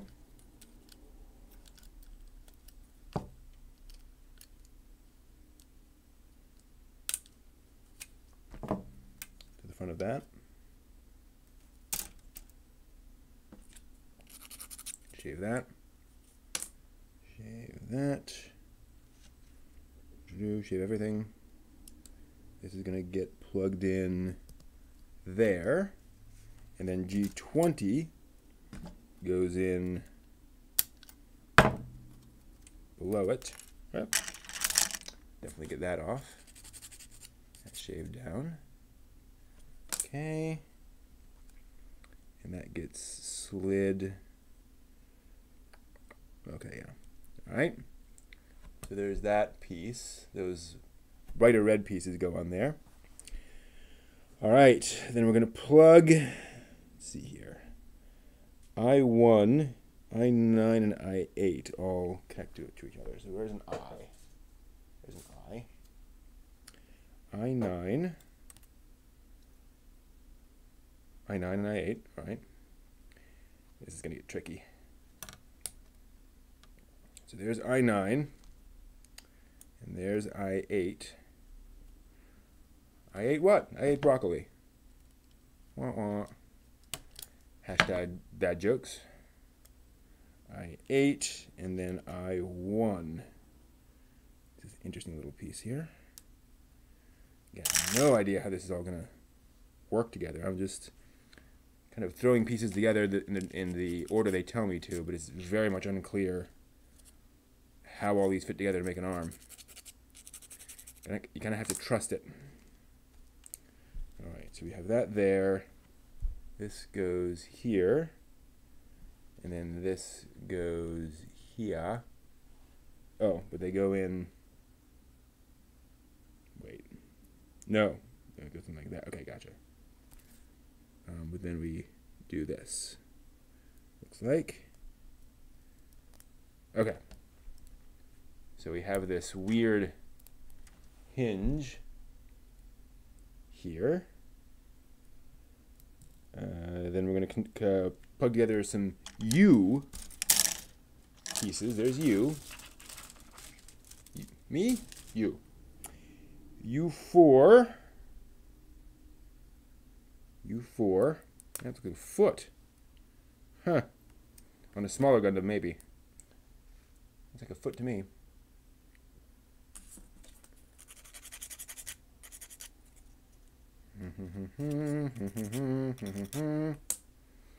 U4, and then under that we will plug U2. Say what you will. Still a cool band.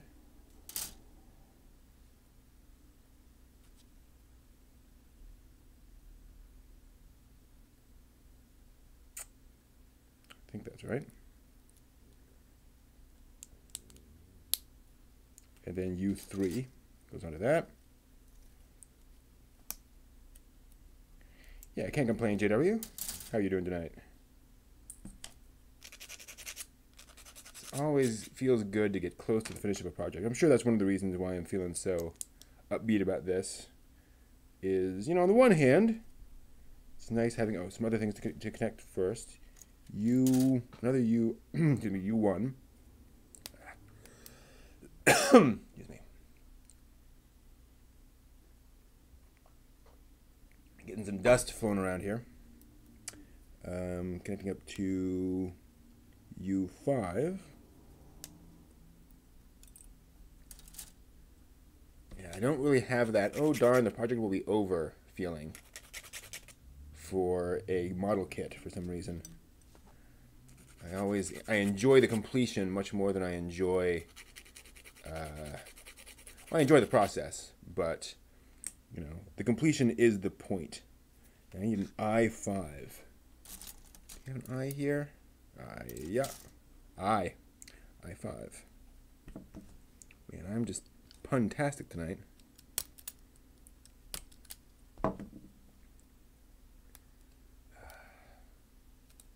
There we are.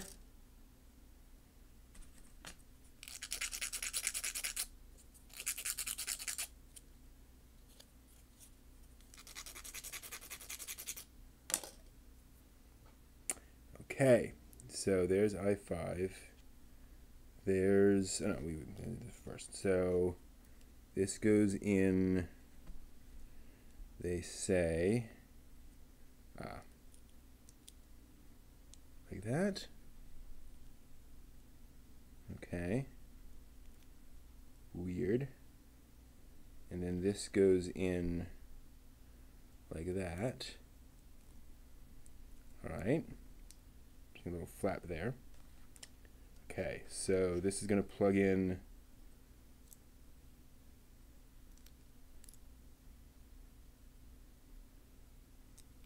that. No.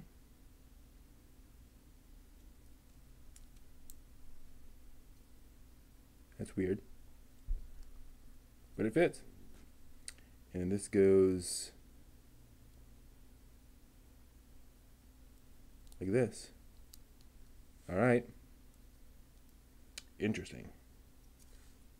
Okay, then we attach G26 and G27 to either side. G26 and 27. Okay, 26. We'll go over here. And 27. We'll go over here. And we will try that out, find out what it is, and find out how it all connects all together, and then we'll be all happy, all right. That's there, that's there. That's there. Shave this down. Shave this down. Okay. D26 goes in, yeah, the L-shaped holes, L-shaped connectors. Makes that easy. Okay, that goes there. And then we connect up I11 and I10. I11 and I10. This is where it gets a little frustrating because you're just so lost in the weeds of all these pieces that do not make recognizable, ARM pieces. But you get there eventually. It's a process. It's one of those things you just have to accept is part of the whole experience. That's okay. And eventually we'll get there. Yeah, I was really enjoying that D&D stream. Oddly enough, I mean, it was just a bunch of different people playing D&D, but it was weirdly mesmerizing. T28, seeing how different people approach, different problems, seeing how folks play the game, basically. Okay, so there's that. So this is, okay, we just kind of, that goes in like that, and this goes in like that. Oops. Hopefully that will stay in. Okay. And then that gets attached, and it gets pushed in here. All right. That's interesting. And then they say make sure that's, okay. Right. There's a little, they can clip in on the side. Let's clip those in. Okay, good, that's clipped in. Then G29 and U9 on one side. G29.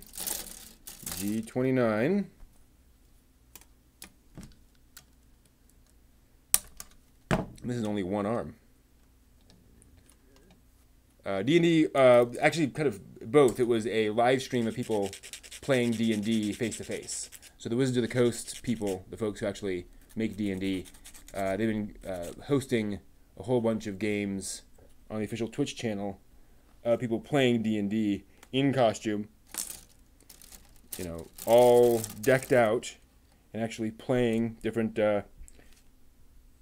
groups, different storylines, but all connected together, all kind of providing information to each other as part of kind of this giant event. And some of them were actually at a table, some of them were wandering around a set made to look like a tavern or other things like that, like the streets of a medieval city.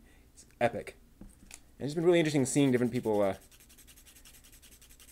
approach role-playing. Some of them try to get really deep into it. Some of them probably shouldn't get that deep into it. It's just interesting seeing, like I said, different takes on it. Okay, there's that. And that connects to this side here. Oops. Okay, yep.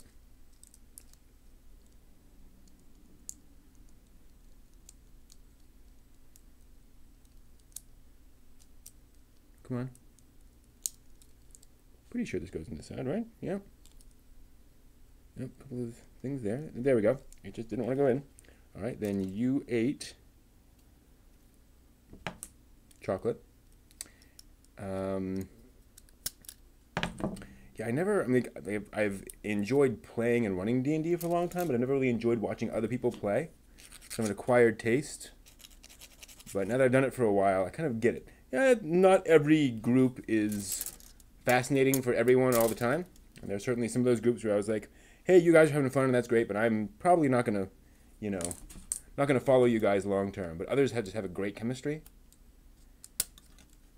And it's just fun to watch them interact and weave these stories and pull things together.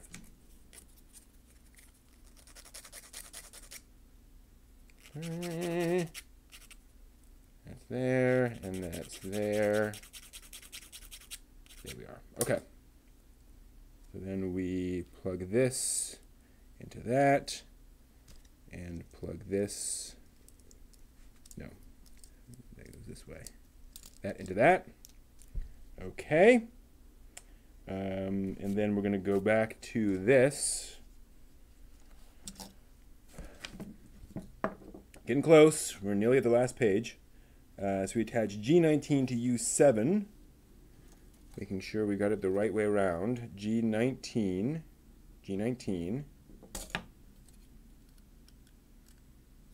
So yeah, it's...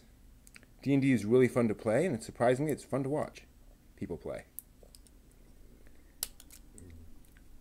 Played some 15 years ago, never got into it. Fair enough.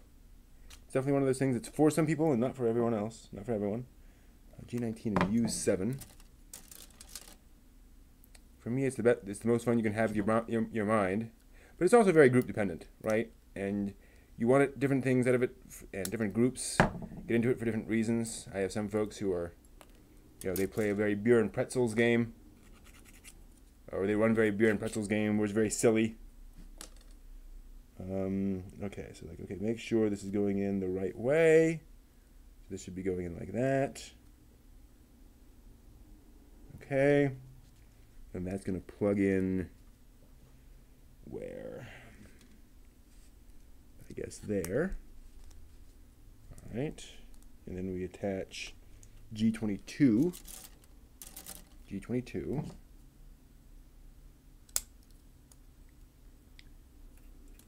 The D&D movie, you're right. It is... That definitely transcends into the so bad it's good territory.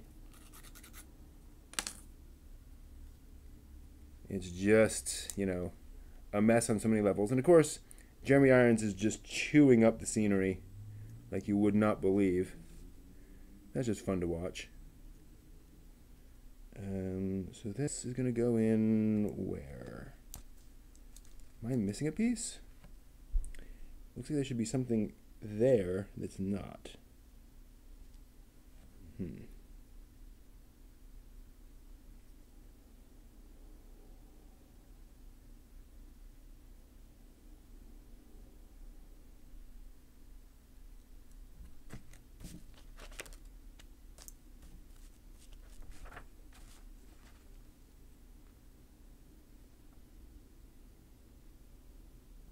That's that, which got this. Yeah. No, we haven't added anything to it. Am I on the right side? Oh. Oh, okay. Wrong side. Okay, that makes a little more sense.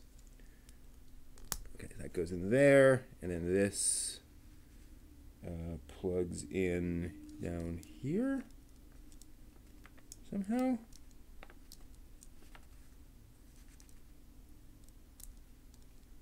That would make sense right there, but there's no way to connect it. Well, there's a U10 that goes on that. Maybe I can do that first. U10. Well, if there's one thing I've learned from doing these things, it's that it should all come together reasonably. Right? Like if it's not working, something's wrong. Okay, so should go that way. I don't think that helps. Nope.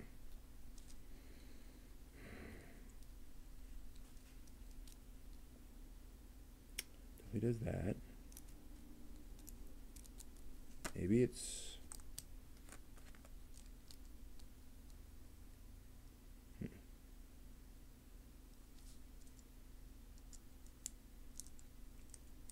Am I backwards again?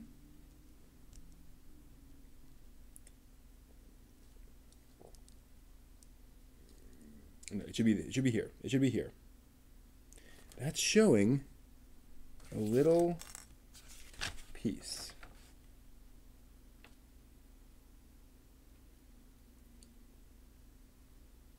But I don't see a piece in there.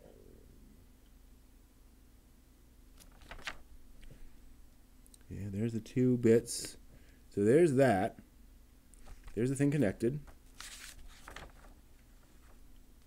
There's those two pieces. There's that. There's that there. Those two things fitting together. With that inside. That's on the top. That's in between them. That's that piece. K10. I know I put K10 on there. And there's that. Oh, and that's that thing up there.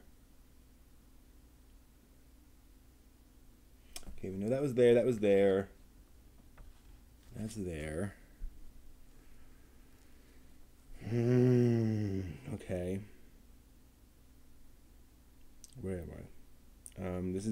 We're back down to 12.5. Yeah, 12.5. Okay.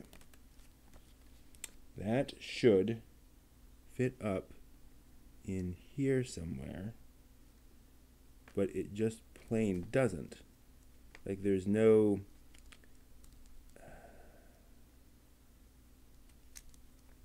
unless I have it on backwards. Do I have it on backwards? I have it on backwards. Let's see. Ooh. I think I had them on backwards.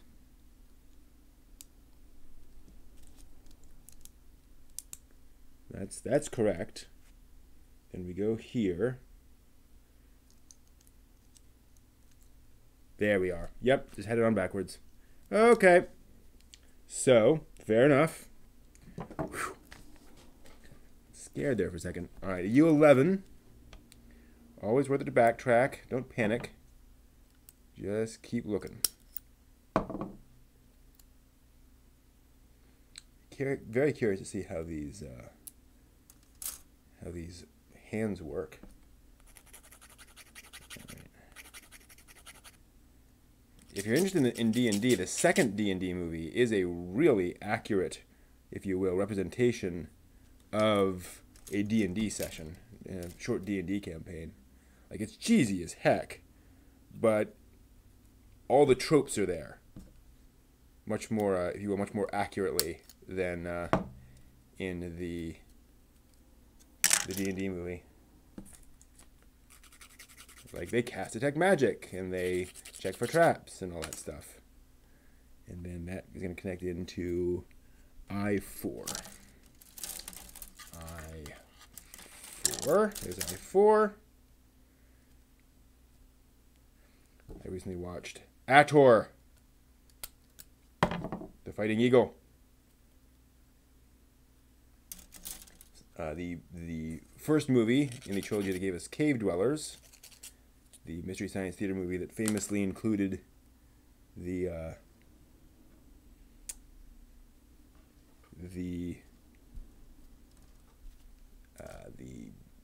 paragliding sequence, where the character suddenly figures out how to make a paraglider in this fantasy world. It's like, yep, that makes sense. That's totally a thing that would happen. Okay. So there's that. That's going to plug onto here. Looks like. Yep. And then U6 it's on top of that. Use 6. Good. Yeah, it's funny. It's hard to make a D&D movie because there are all these tropes that you've got to follow. And also make an entertaining movie, and it's a lot to plug into. Okay, so now we're going to do that, and then we're going to plug this into here. So we're getting an arm. So I'm very close to an arm. There we go. That popped in there. And move on to the hand. R4. Where's R?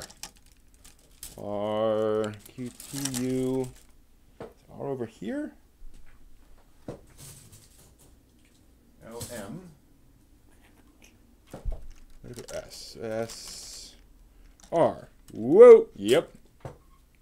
There are some hands. Wow. How is this going to work? Are those fused to R? How the heck do I get this off? Ah. You can pop. Looks like. Can you separate these? I don't think so.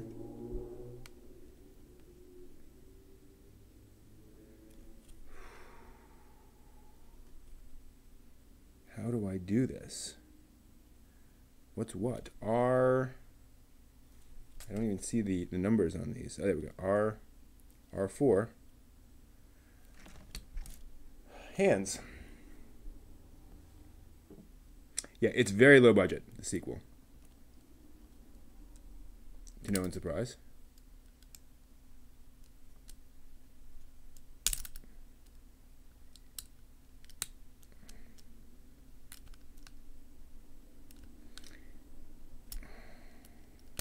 The sequel to the D&D movie. Very low budget. I mean, it's not incredibly low budget. There are certainly lower budget movies, but by the standards of the other one. All right, then we'll do this finger. These hands may take the rest of the night. My gosh. Actually, we're going through the plastic pretty quickly.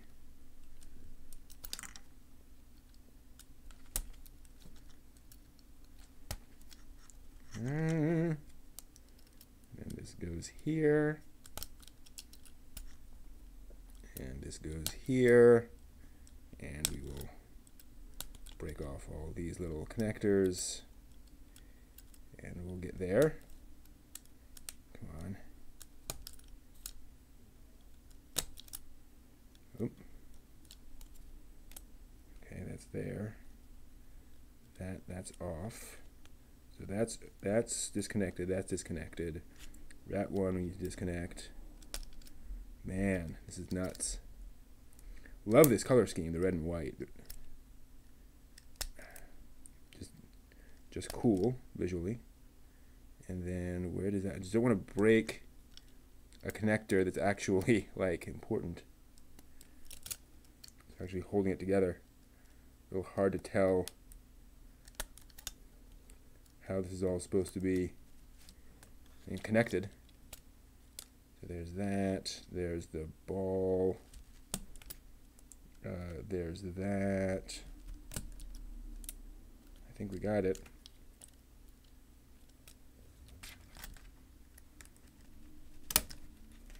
Okay, I think we have a hand. If I can just disentangle it. Nope, one less. Okay, there we go. So, that's pretty horrifying. All right, so we take that. Whoa, just popped out. I'm gonna pop it back in. That's okay. So then we're gonna move all these together. Okay. Oh wait, we gotta rotate.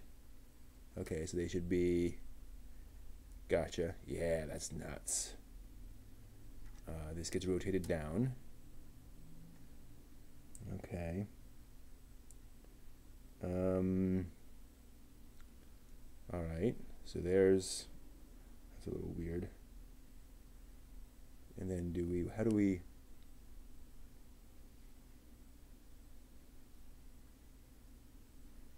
we've moved. And then this, they're saying this should, okay. Yeah, it just spins around. So there's,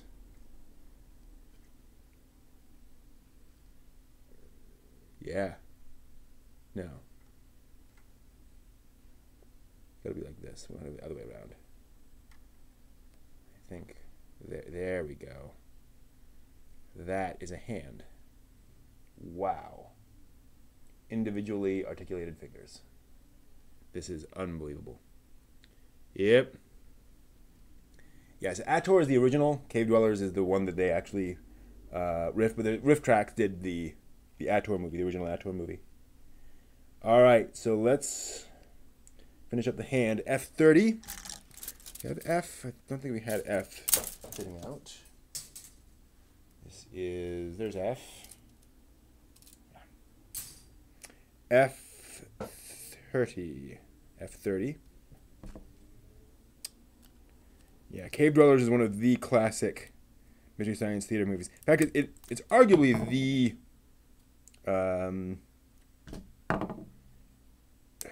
the first like full-scale Mystery Science Theater episode. Like, it was the first one where everything came together. The sketches were fun. You know, they all flew, for lack of a better term.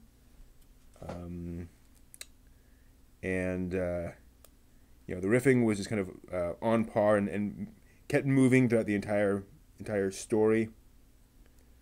And just it all really felt like a full episode, where before that it just really wasn't necessarily firing on all cylinders. There we go. Okay, and then we connect A16 to A17. A16 to A17. Back in the Joel era of Mystery Science. Whoops, that's 14. A16 to A17. There it is. My beloved Joel era. I like all the hosts, but I started with Joel, and so he has a special place in my heart.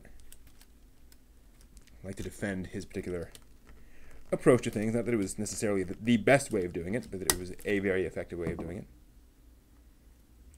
I liked that fatherly approach he had with his relationship with the bots. The whole idea of the bots kind of making life difficult for the other people is, I think, kind of fun, but to me it kind of wore down after a while. It wore out its welcome after a while. Well, that's just me. Okay, so this goes in here, and then that attaches to the hand. Whoops. Gotta move the hand in. Get all those fingers. That joint's having a little difficulty getting pushed in properly. Fitting. What's the issue here? Oh, wow. Hold on. Hold on. Let me redo this. Okay, yeah, I need to sand down these connectors. These areas did not... Yeah, I completely forgot about that. Because they won't actually fit together well if there's all this plastic in between them. That's what's causing that problem.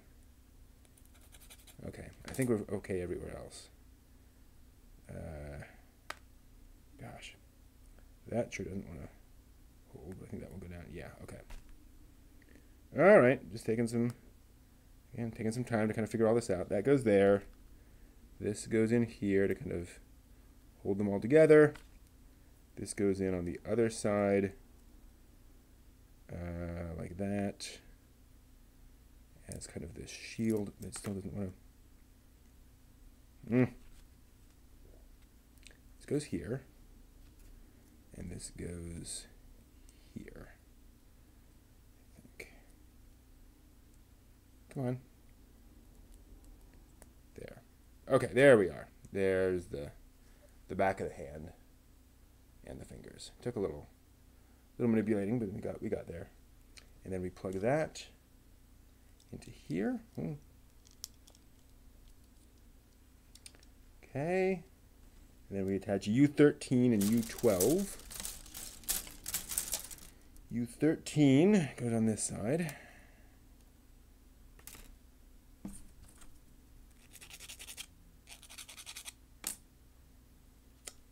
U13 attaches up to this. And U12 goes over here.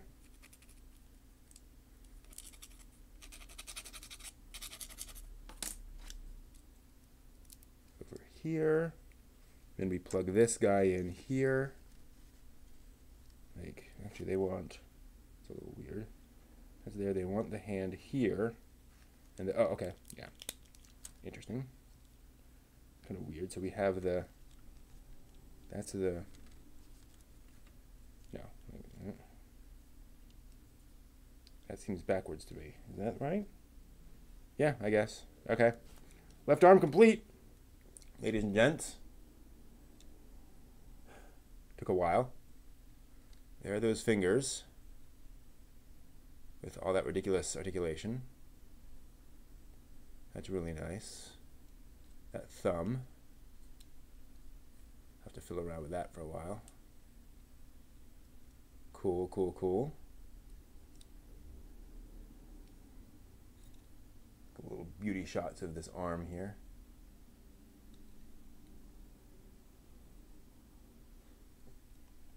Back, all that lovely detail. Okay. Do they want us to plug it in yet? I don't think so. That's odd. They're saying plug that in and put the shoulder blades. We don't have shoulder blades yet. Where are the shoulder blades?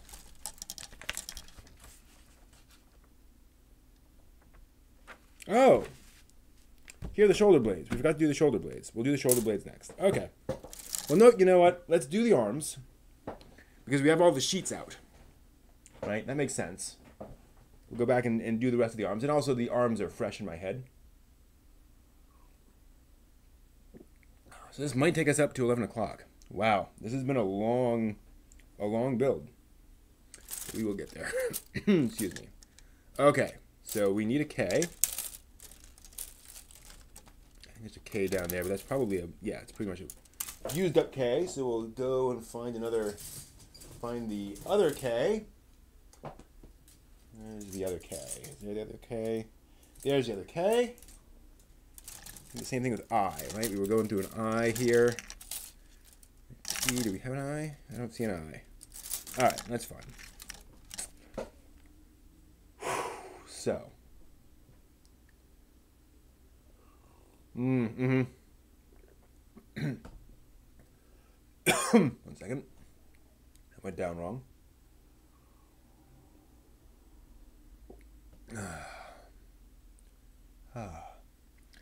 A lot of times these cheesy movies get released under many different names. Sometimes it's kind of to confuse the audience, where it'll make them think this is a new movie they haven't seen before. So that happens. Oh gosh, a little tickle. Okay. Let's do this thing. Let's get this done. Get it done. It is also weirdly nice knowing that the weapons are basically done. So I don't have that kind of hanging over my head. I know that once the arms are done, it's just a matter of plugging everything together. And we will be there.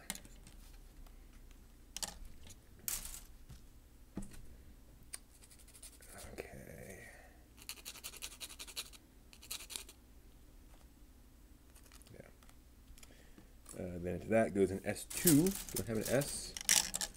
Do I have an S? That's an I. Oh, there's the I.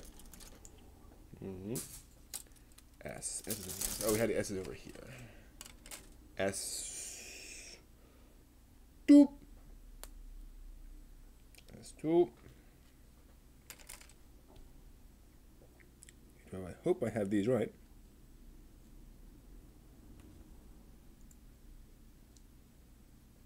Oh, that should be there. All right. And then K10 goes on those. K10. In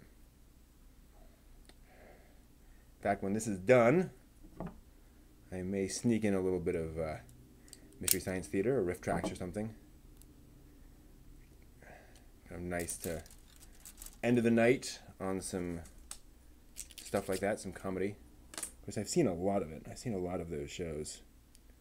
So maybe something else. We'll see. All right, then those get enclosed in K6 and K7, which are right here.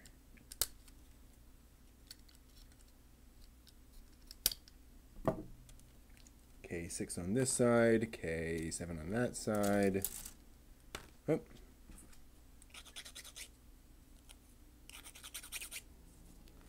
Yeah, today was a pretty simple day for me.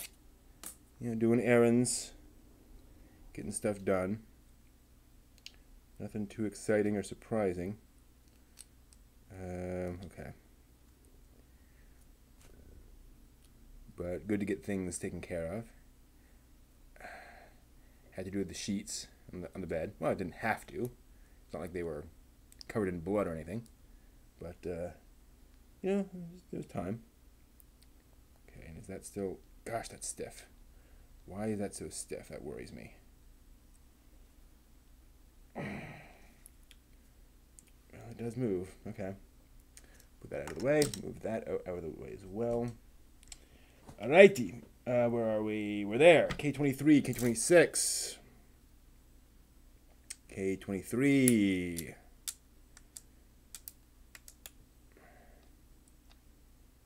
K26. This is that interesting little lever action we had before.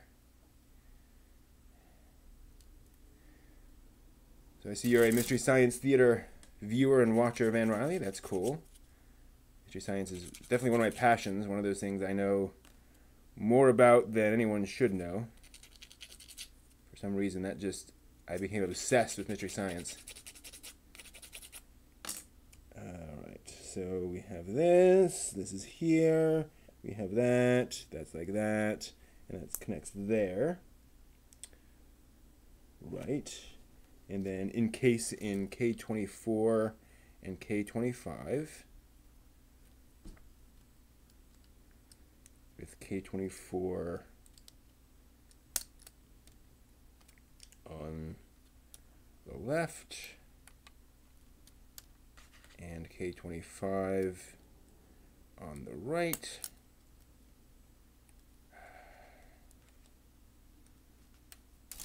Good. How we doing? Yeah, well, needs a little work. Nothing too scary, but helps. And then there, and that's there. Okay. So K24 is here. Oh yes, we have this very specific orientation. So that's there. Okay. And then we can sort of encase that in this K19 and K20. Always feels like the second of two goes twice as fast. It doesn't, but it feels that way. Just because you're so familiar with it. Which is something I really appreciate about the human mind. Our capacity for learning. And there's also the dark side, obviously. You can get used to anything. Humans can find any pattern, any way of life normal and acceptable. Which can be really scary if you're in an abusive relationship. Not to bring us all down, but it's true. Over to T3 and T15. The other interesting side of that is that it tends to create this tendency for folks to see their way of doing things as correct, because that pattern works for them. So they think everyone else should have the same pattern, follow the same pattern. Which, I mean, it's not that there's always You know, not those patterns are always wrong. Not that advice is always wrong, but it's not always true either. All right, and then this gets, let's see here. Oh, yes.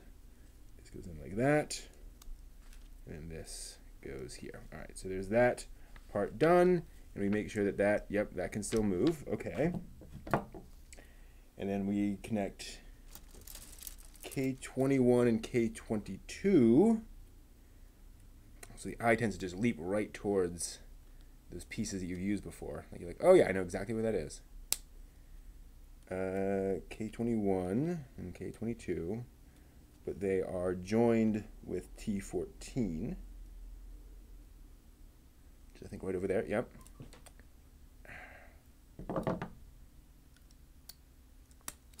One of the neat things about riff tracks is that they can do stuff that's R-rated. And there's a lot of cheesy R-rated horror movies and things. So it's kind of nice to be able to get some of that material they could have done before. You know, stuff with an occasional boob. T14, yep, T14, good. Right, there's that. This goes in here. This goes like that. And then either side of those gets K9 and K8, which, again, right here, yep, I'm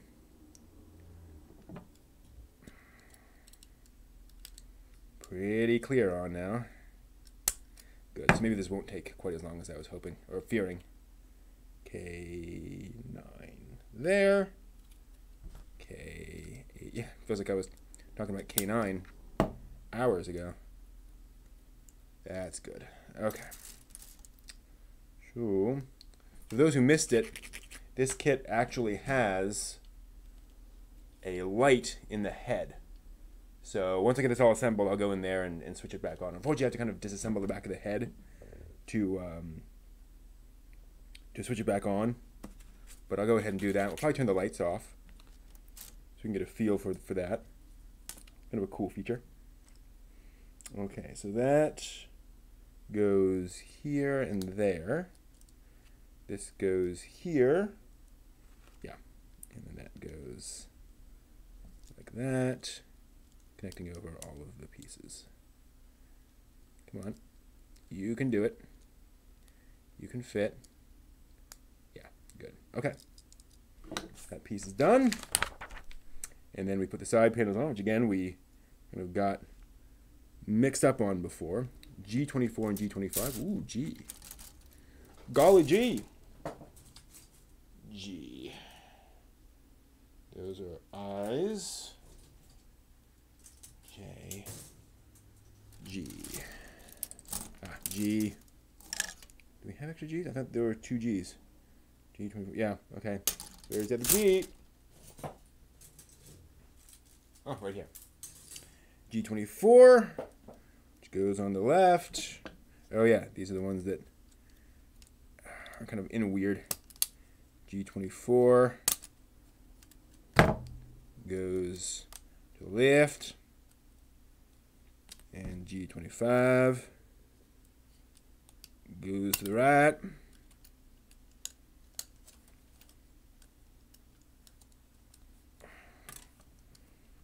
And then we cut ourselves. But we get it done. That's all that matters. Yeah, no, I'm totally with you, Van Riley. I actually enjoy watching cheesy movies, partly because of Mystery Science. But also, like, I have no problem watching them without Mystery Science. It's fun to kind of get into that mood. Okay, so that's there. That will attach here. And this one will attach here. All right, and that goes up there. All right. Moving on. K18.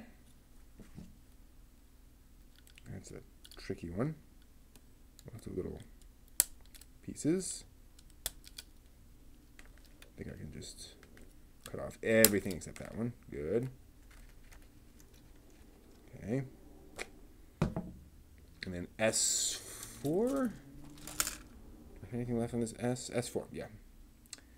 S4, this will probably be the last of this S pretty soon. Oh, no, I haven't seen that 10 yet.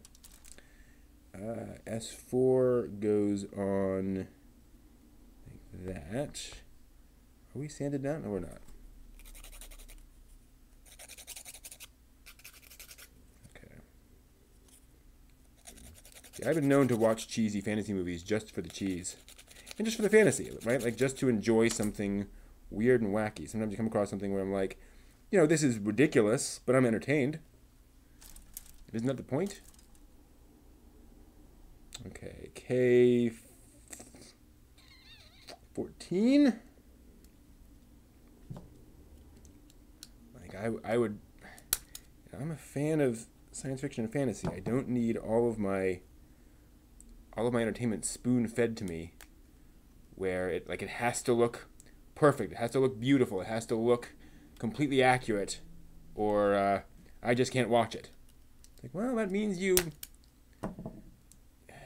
just don't have a very good imagination, right?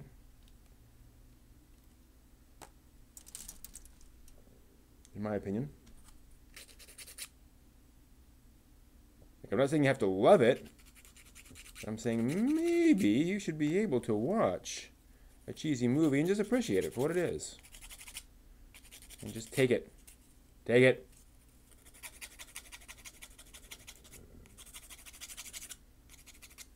Okay. Then we get T2.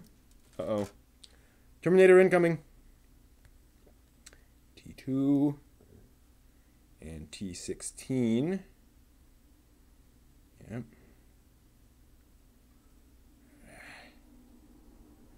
Which does not want to come off. Does not want to spin. Come on. Yeah, there we are. T16. And O6. One of those cool little chrome rods.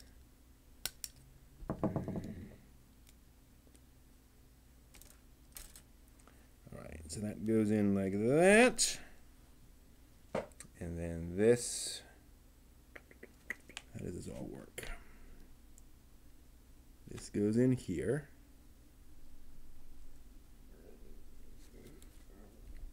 This goes here. This goes here. I think it's going to work. All right. And this here. There we are. Yep. All right. Those are all together. Then K15 goes down over those. K15.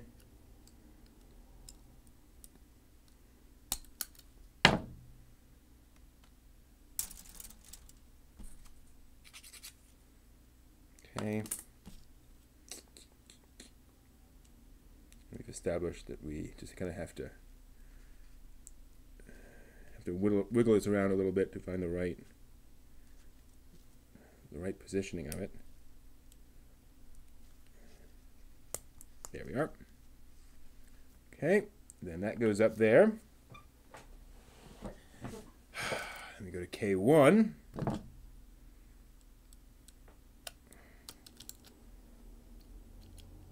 And then we get that off there. And we attach some T's, some more T's. That's an S. Where's the T? That's a T, that's a G. Where's the other T? There's a T. T18. T18.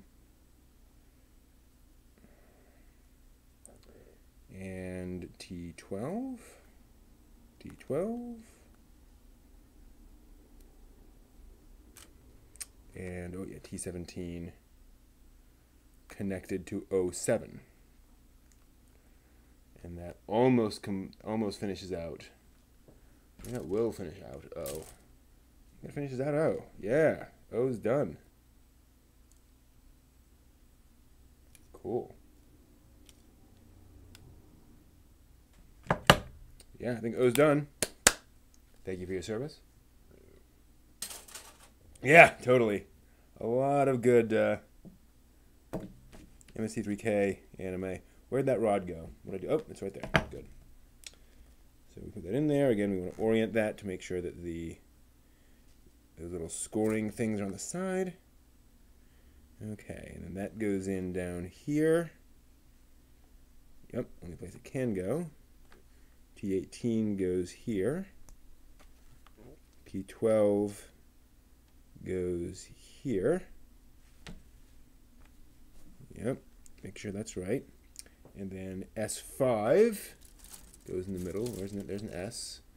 S used up. Nope, S5. So still that 10 there, which we haven't used, may not come up in this particular model kit. In fact, I'm pretty sure it won't at this point. So this goes here. Okay, and then K2 goes on the other side of that. Yeah. Well, sometimes when you don't have a lot of money, you have to be very inventive. You have to come up with new ways of doing things, new approaches, which can be a lot more fun than a stodgy thing that's just kind of sitting around.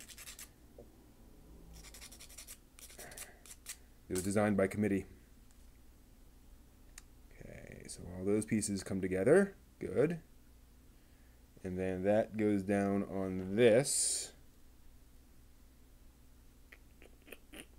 There's that. Yeah, that's there, and there's there.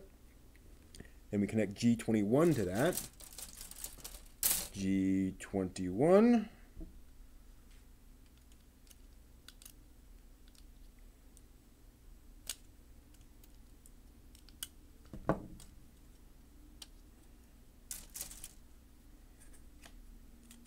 It's kind of weird to me, actually, that superhero movies have worked so well as big budget movies. Like, traditionally, those have been the kind of thing that have kind of worked better low budget and cheesy.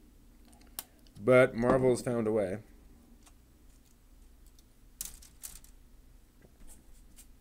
And granted, DC found a way. You know, DC definitely solved that riddle with all the different Batman movies.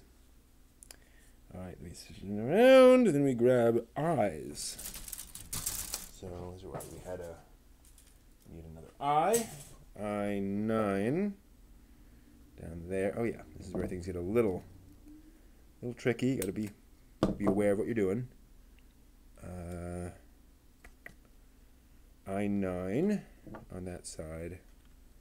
I8 on this side. And hopefully this time we won't have the same problems we had before. I1. And so we won't have to spend 5 minutes going back through our work to make sure that we're doing what we should. This came off real cleanly, actually. All right, so as we said, this is in here, this goes in here, this goes in one side of this, and this goes in the other side. So we have this little hinged thing here. And then we connect up some U's. G, U, this U, is this U done? Yeah, this U's complete.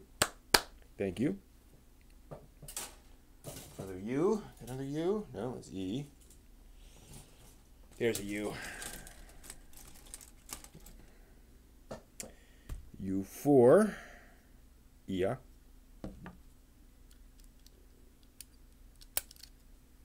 Okay.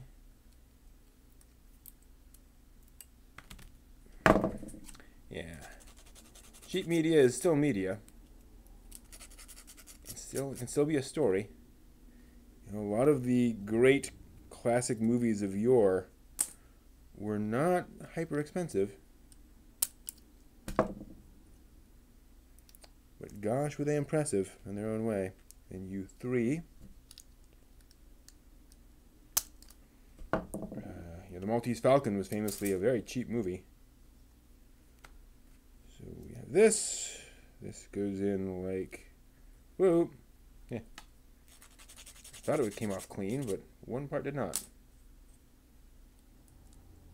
This goes here, I think.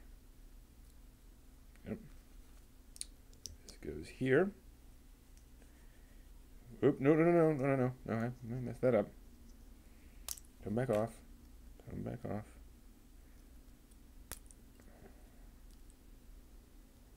I think.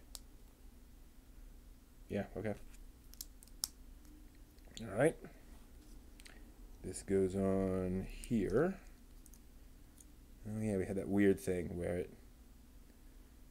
it connects on, but it looks like it shouldn't. Like that goes where?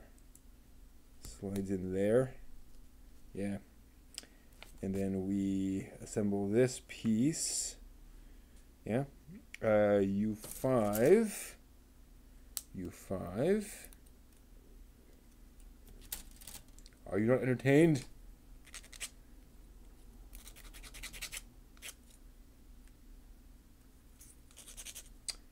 And then U1.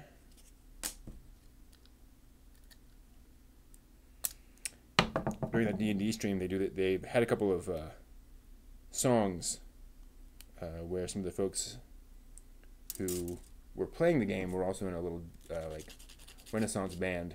So they did a couple of songs they recorded for the stream, and there's one that's just this really haunting ballad, and it got stuck in my head. I got to admit, like they did a really good job on that one of making something that you do not easily forget.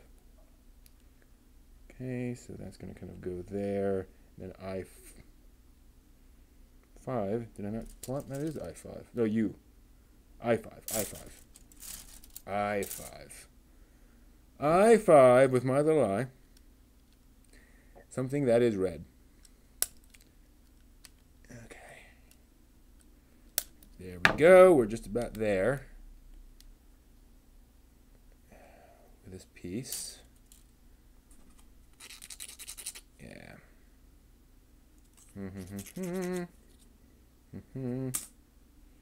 Obviously, we always want high budget, beautiful media, but we don't always get it, and we should not be too harsh when we don't. Okay, and I have some side panels here, G26 and 27. So 26 will be over here, and 27 will be over here.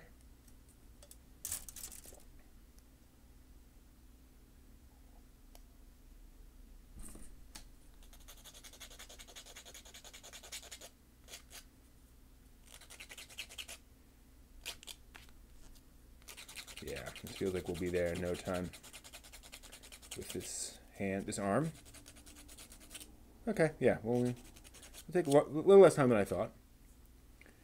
I think superhero films work better when they're more cheesy or more serious. I don't know. I think either one can work, right? They're both valid approaches. The problem with superheroes is that superheroes are a goofy concept to begin with.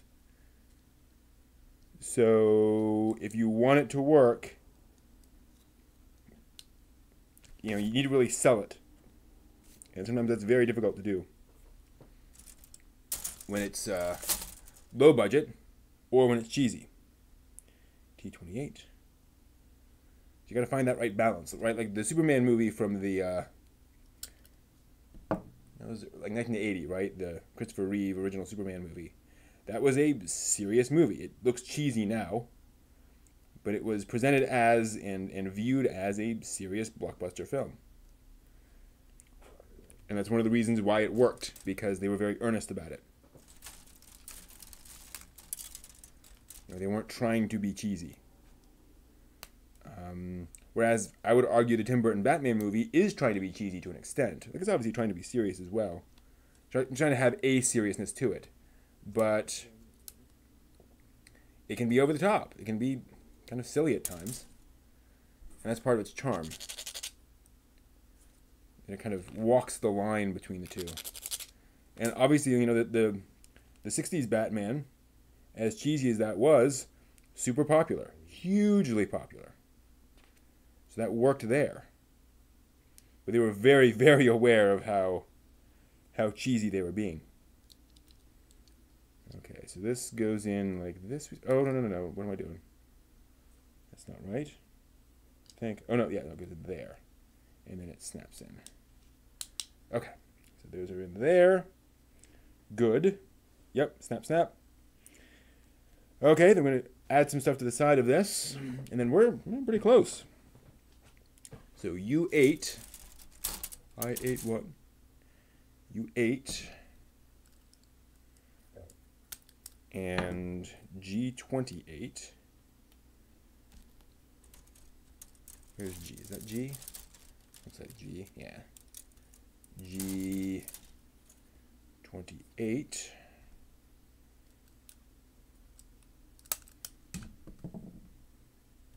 Yeah. Just want to make sure. You know, certainly the first Iron Man film is not particularly cheesy. And that totally worked for that film. That's why I think Fantastic Four, I personally think, should be cheesy. Like, that is a cheesy concept. It's cheesy characters. You know, it was a very early, it was the first superhero team concept, arguably. And if you read that first, have you ever read the first Fantastic Four, it's definitely cheesy.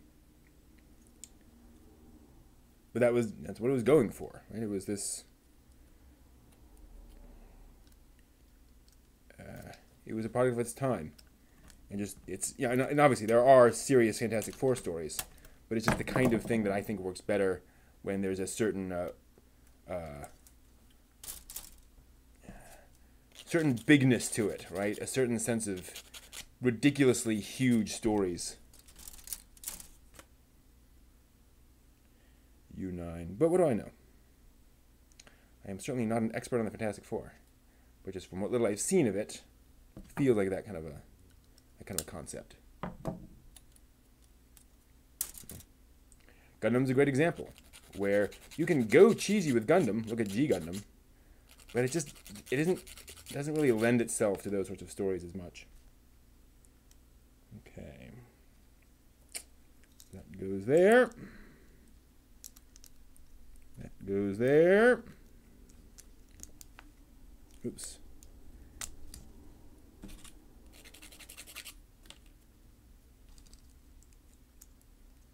Cool. Tolerances are very, very fine on this. Then we go back to this one. Yeah, this is where we go a little backwards before. So we want this side. We attach G19 to U7. U7. U7. Alright. And part of the problem with all that stuff too is, you know, a lot of it's down to taste. What people do and don't like. G19. So, you know, the Avengers movies obviously work. You know, we can analyze whether that was the quote-unquote best thing to do, or whether it should or shouldn't have worked, but it worked. Come on.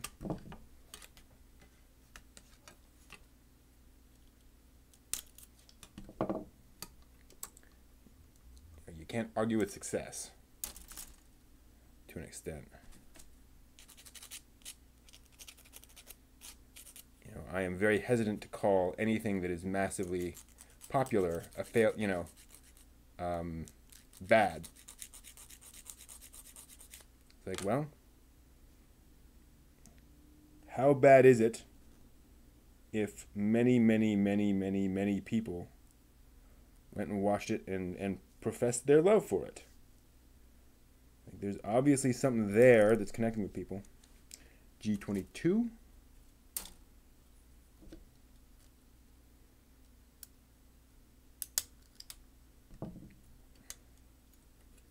Which gets back to that whole thing of there's no such thing as good or bad. U10 connects with that on a universal, you know, absolute level. But I've talked about that ad infinitum.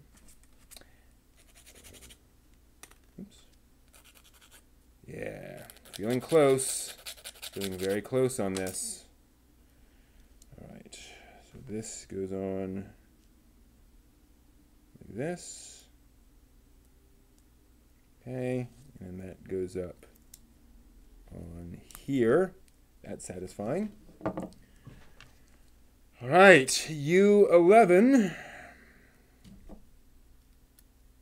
And we'll get there. Very, very soon. Incredibly soon. Satisfyingly soon. All right. But yeah, it's weird how people have these really strong opinions about, not just strong opinions, but you know, they will try to convince you that something is good or bad in an absolute sense. Like, well, I don't know. If that were really true, there are all sorts of things we could about the world that would be different. You know, we would only ever need one reviewer, one movie reviewer.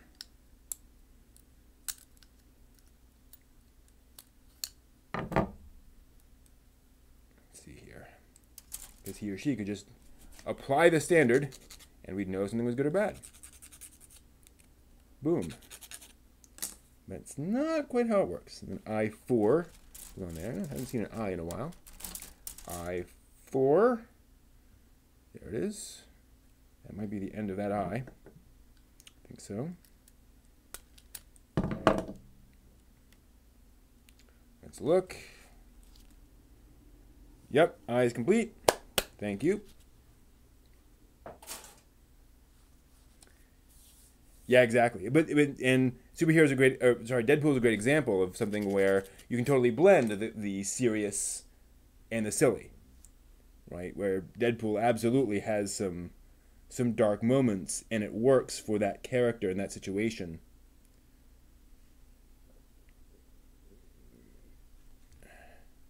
You know, it's not all light comedy. All right, so this plugs in this way. Good. And then that goes on this side. Like that. Maybe. I guess. And then U6, which is right there. We get that for there. Yeah, we're almost at the hand, folks. Like, we're darn close. This is really exciting.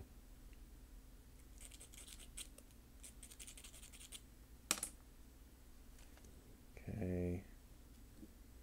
Do we have a... Yes, we have an orientation. Oh, a little bit of plastic. Interesting. Okay. This goes here. And then this gets plugged into this. Does that recall? Yep. All right. Time for the hand. Talk to the hand. Well, that's right. This does take like 20 minutes to cut off. But I think now that I'm used to it...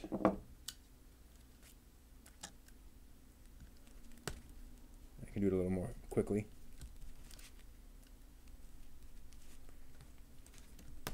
Again, once you've done something once, it's a lot easier to do it more than once. The second time. Trying to not speed up here. I'm kind of tempted to just start really cutting here and just run through it. But that's how you make mistakes.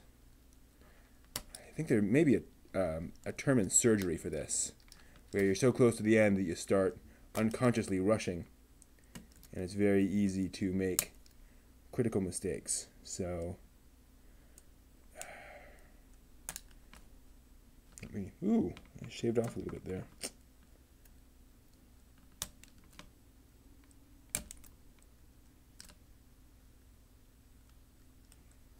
Okay.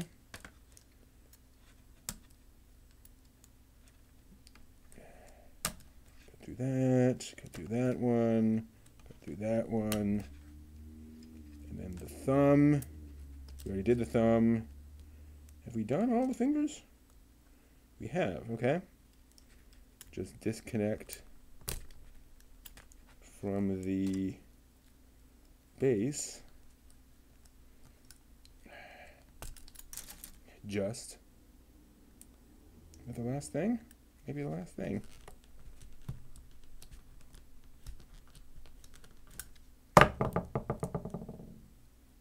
What's that? Okay, it's that that's keeping it on.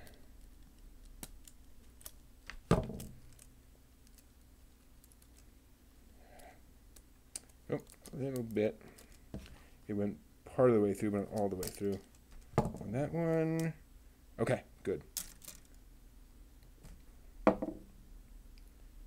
So we're in it. This gets spun down here. That's going to be here, so we want to spin all these this way. So those are, oh man, that's stiff. Okay, there we go. There, and then that. Oh, but again, need to make sure we sand off some of these bits. Okay, I think that's good. Okay, and then we can spin that around to here. All right, there's our hand. All right, getting almost there. Yeah, balancing act, exactly. It's why some things flop. It's why some things don't work.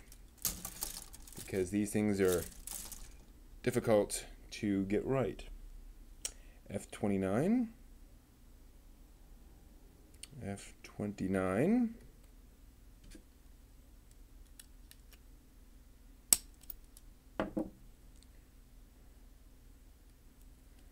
I would never want to be a Hollywood studio exec. Just because, my gosh, it is so hard to figure out. Like, you never know what's going to hit, what's going to be a success. Nobody knows that. Nobody can ever know that. It's a gamble. And so you got to make smart gambles. But you got to realize you're gambling.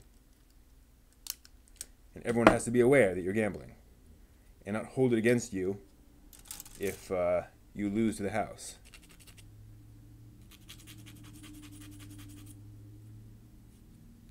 Everyone makes boneheaded decisions. And A15. Good. Are we done with A? Maybe done with A. That's crazy. I mean, we should be done with pretty much everything here. But there are a few pieces, I think, here and there on things that, are also meant for other kits, perhaps. Oh, come on. There. Favorite riffs from MST3K. Cave Dwellers is definitely up there. Girls Town is one of my just all-time favorites. It's one folks don't talk about a lot, but I think the riffing is just really solid in there. A lot of really, kind of laugh-out-loud moments. Of just really solid riffing. Okay. Let's see here. Red Zone Cuba. Like, I don't find it too hilarious, but there's that one segment in there that always just inevitably just makes me collapse into a laughing fit on the floor. The whole segment with the guy in the fish, the frog legs restaurant with the crushing ennui, like that. Just, I don't know. There's something about that. It's the combination of the goofiness of the acting and the premise, and how just deadly seriously they try to play it. In contrast to how weird the whole setup is. And then the jokes to throw it over the top and just make it absolutely just something that I fall all over laughing about. Prince of Space is just a lot of fun. And that's a thing where the material itself is fun too. Right? Okay. Now, okay, we're not quite done. We've got to do the shoulders. That's right. So we're thought we were there, but we're not quite there. Let's see here. Space Mutiny, I like a lot, but I've seen it a lot. Like, I watched Space Mutiny multiple times, so I've kind of memorized it, which causes the humor to kind of lose a lot of its intensity. It's unfortunate. Okay, so we need B, F, G, H. So there's so I'm gonna A.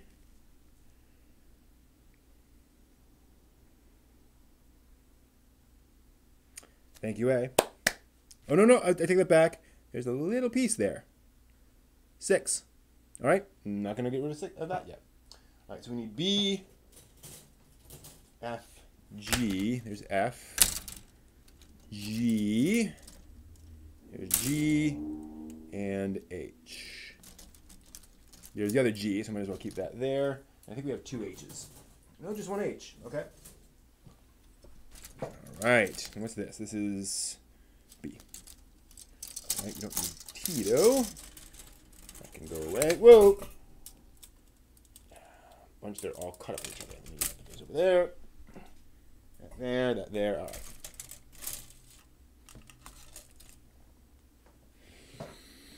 All right. B3. You sunk my battleship. Oh, come on. These are real, all caught together. B3.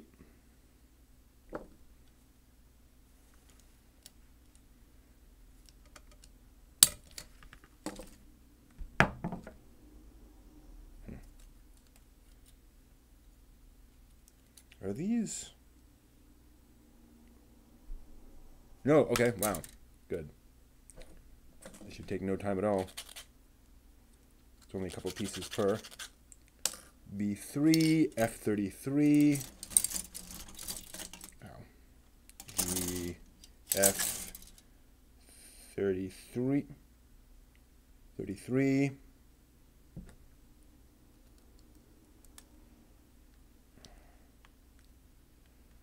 What else? Obviously, Menace the Hands of Fate is just an amazing work and on so many levels. Manos is just one of those. It is just kind of it's a piece of pop media. It's not really an episode of a show. It's an experience. Experience.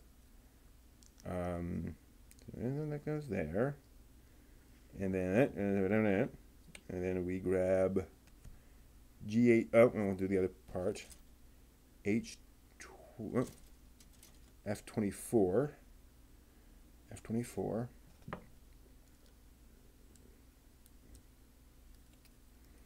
Yeah, I think everyone should see Manos, whether you're interested in MST or whatever. It is just something that everyone should experience. And because, you know, the riffers really make it fun. Ooh, H12. Okay, here's those man, there's these ridiculous giant vents. Wondering where those would come in. This is going to finish up H, I think. We're done with these. Manos, the Hands of Fate.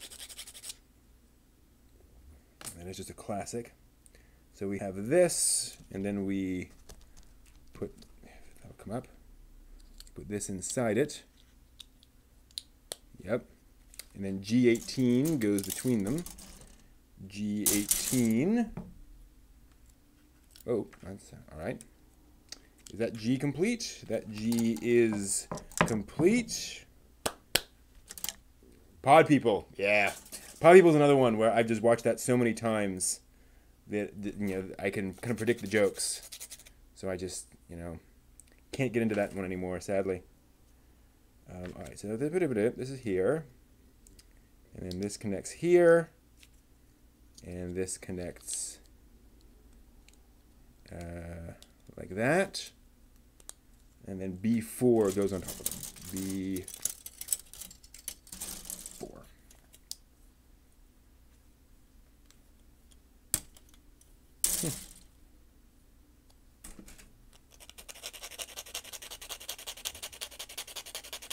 I think once I'm done with this, this nail file will be going in the trash. It's just getting to that point where it's taking a lot of work to file things down. Yeah, what are yours? Some of your favorites. Okay, so there's that Come on. There we are. So there's that one. And then we do H11, F25. That should finish out H. Yep.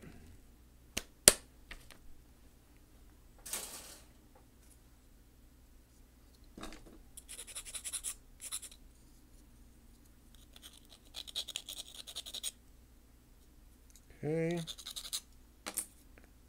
There's that, and then F25 goes on there. F25.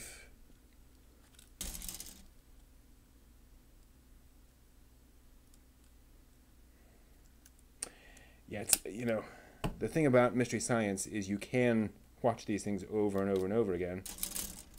Thankfully, it's, you know, it's great that we have access to all this media, but you can kind of burn yourself out on some of this comedy.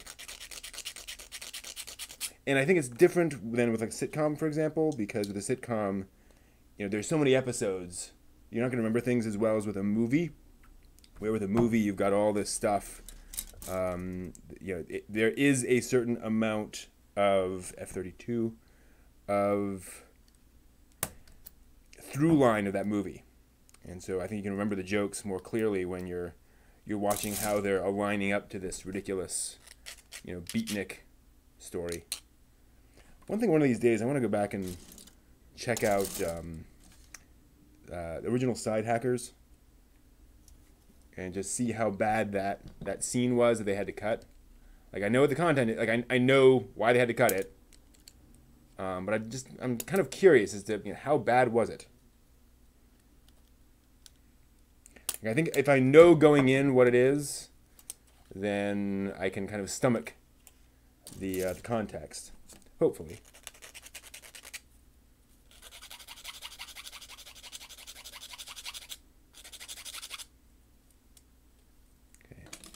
Yeah, Manos is a strange little gem. That is a great way of putting it. It's just a bizarre little thing. I need to track down the sequel one of these days. That, then G18 goes in the center. That should finish out G. G. Oh, that's already broken. Yep. Good.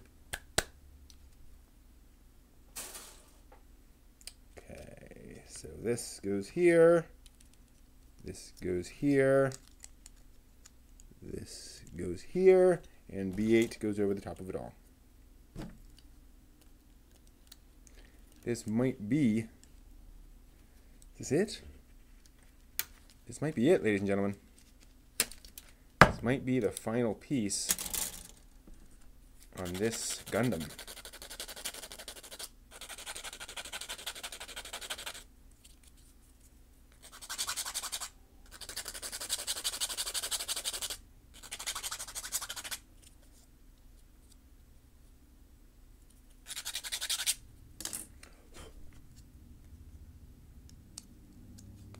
All right.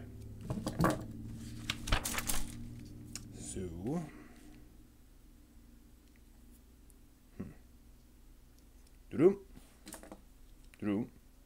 aha. So this is going to slide over here, and this will go. Whoa, that came right off. All right, we'll handle that in a second. This will go in there. And slide in and fit. Okay, good. Yep.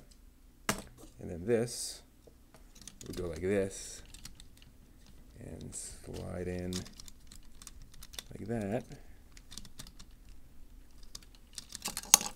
Or it would if I was putting it in the right way. That should go there. Okay.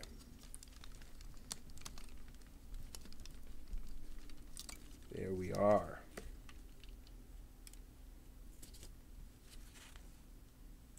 Something in there about flipping something around in the pieces, but I don't know where that it's right in the crotch.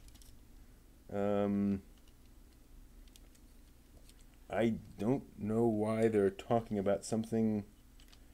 There's something you can flip around inside the crotch area, but I'm not going to do it right now. Okay. Ah, no, not quite. We still have the beam sabers to pull off. C1 and C2. And there are some other, like, bits and pieces holsters for things. Okay. We're almost there, though. C. There's A. There's I. That I done? That I is complete. Empty. We need C. Yeah. C1 and C2. Man, that's an absurdly huge Gundam.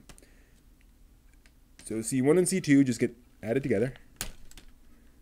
So a few more weapons here, and we'll be done. Basically, one weapon and then one little, and basically a holster for the sword, which I can't complete. Gosh, it's annoying. Maybe I tossed that sheet at some point. I was very careful, though. Who knows?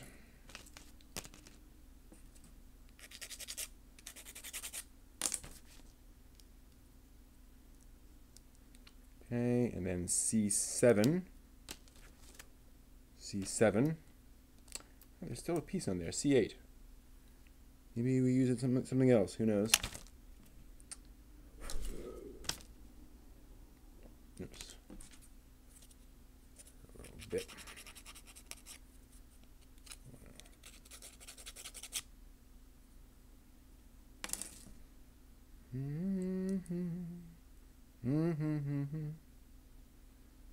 Okay. Yep. That went on the way it's supposed to go.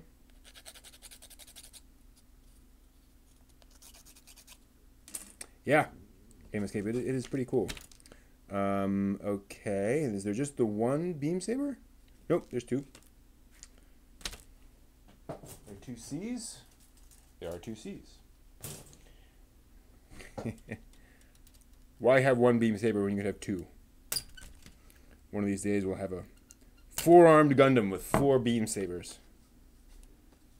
Heck, that's probably in G Gundam somewhere. Oh, that's interesting.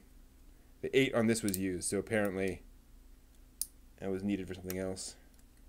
And then we just have a spare. Wish I had a spare blade.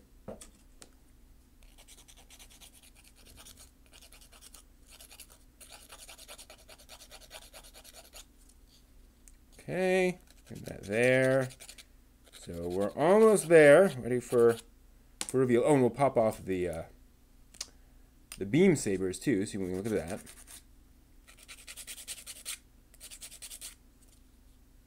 Okay, it's actually pretty clean. Yep. Okay, that goes there. That goes there.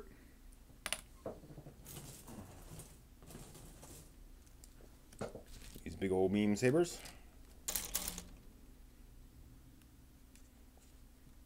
Made of this sort of rubbery plastic, which actually has glitter inside it. Minovsky particles, clearly.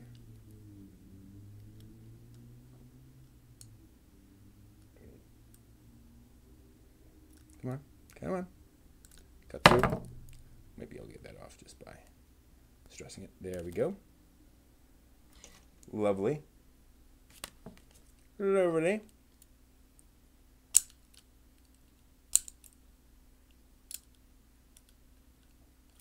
Okay.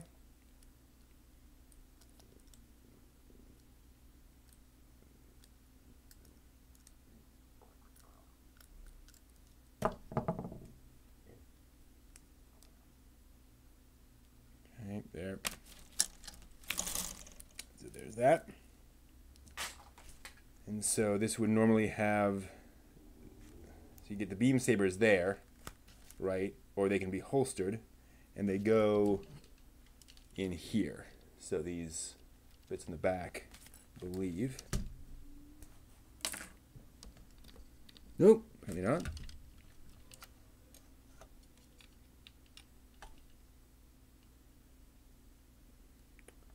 There's a little symbol. That looks like where they should go in.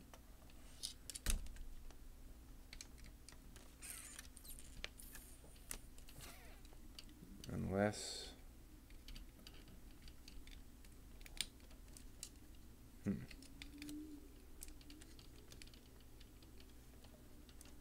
What am I not seeing?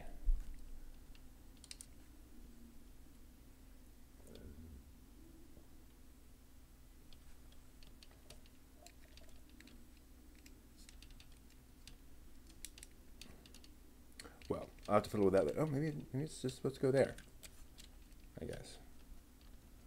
Where is it on? There we go.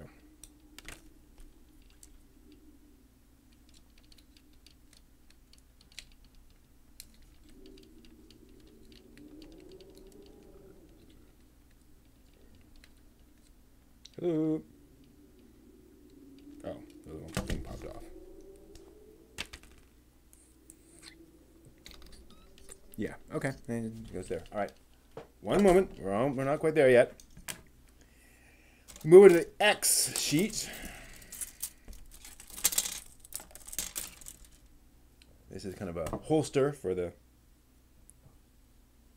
blade. Not a holster, but like a carrying handle thing. All right, X5. X5.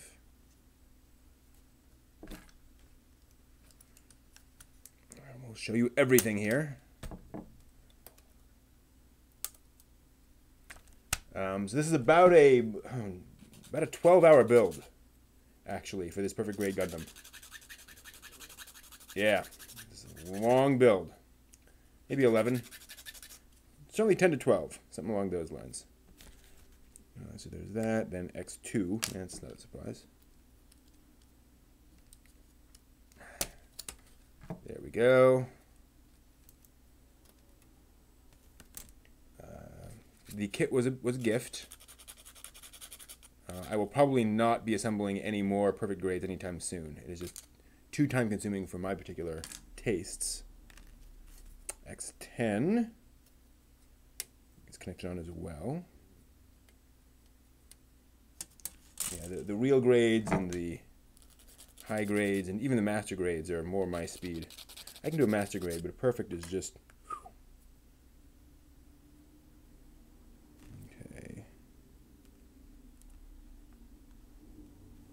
How is that supposed to work? Oops.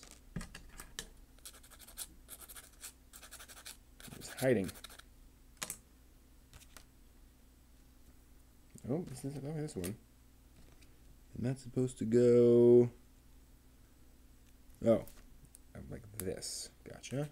And X3 and X4 join together. Yeah, like just join them together. Just plug them. But yeah, this is a like you said, it is impressive, but it will take it out of you, time-wise. There's just a lot to it.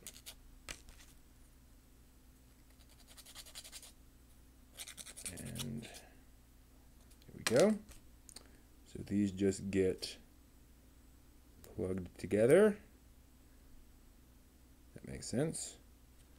That goes here. And then this goes here. Okay. And then that will get X7 and X11 connected.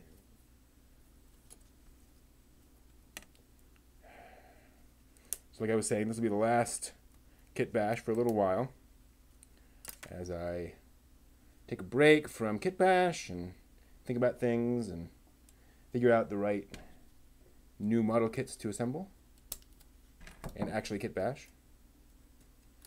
Maybe do some 3D printing for all this.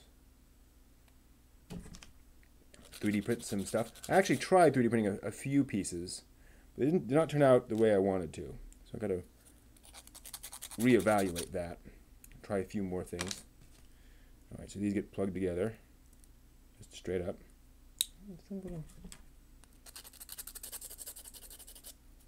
There.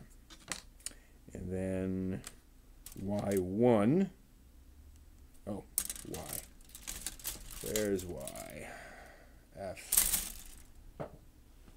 C-A-R-T-K-E.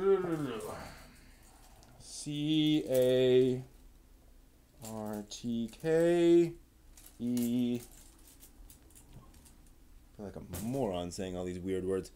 Weird letters. Y. Where's Y? There's V-T-Y.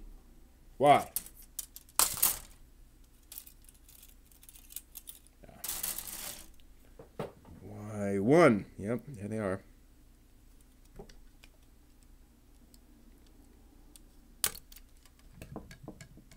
So I will dig in and look into stuff. Thanks, Daniel. I'm just about done. Like seconds away. Thanks for joining us. And that will do it. I think once I have these pieces, I'm pretty much there. How's that? That's fine. So these are just kind of struts, looks like. So that will go, yep. That'll go there. And there. And then there and there. Come on. Okay. So this does this. And it also opens up like this. You do this.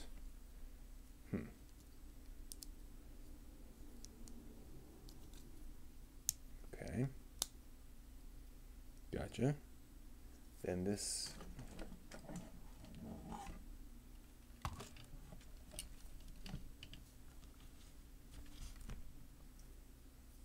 And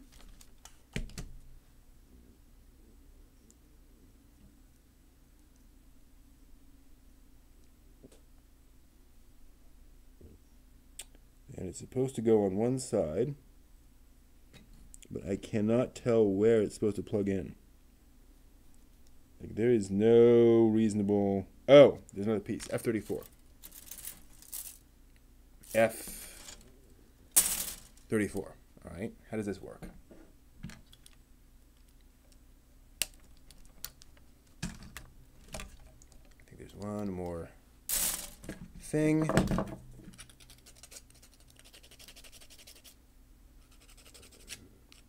is going to provide with the some kind of connection.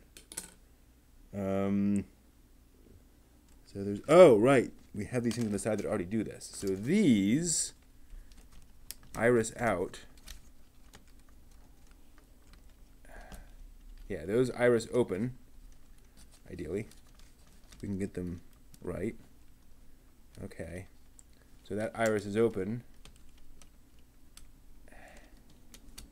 Somehow.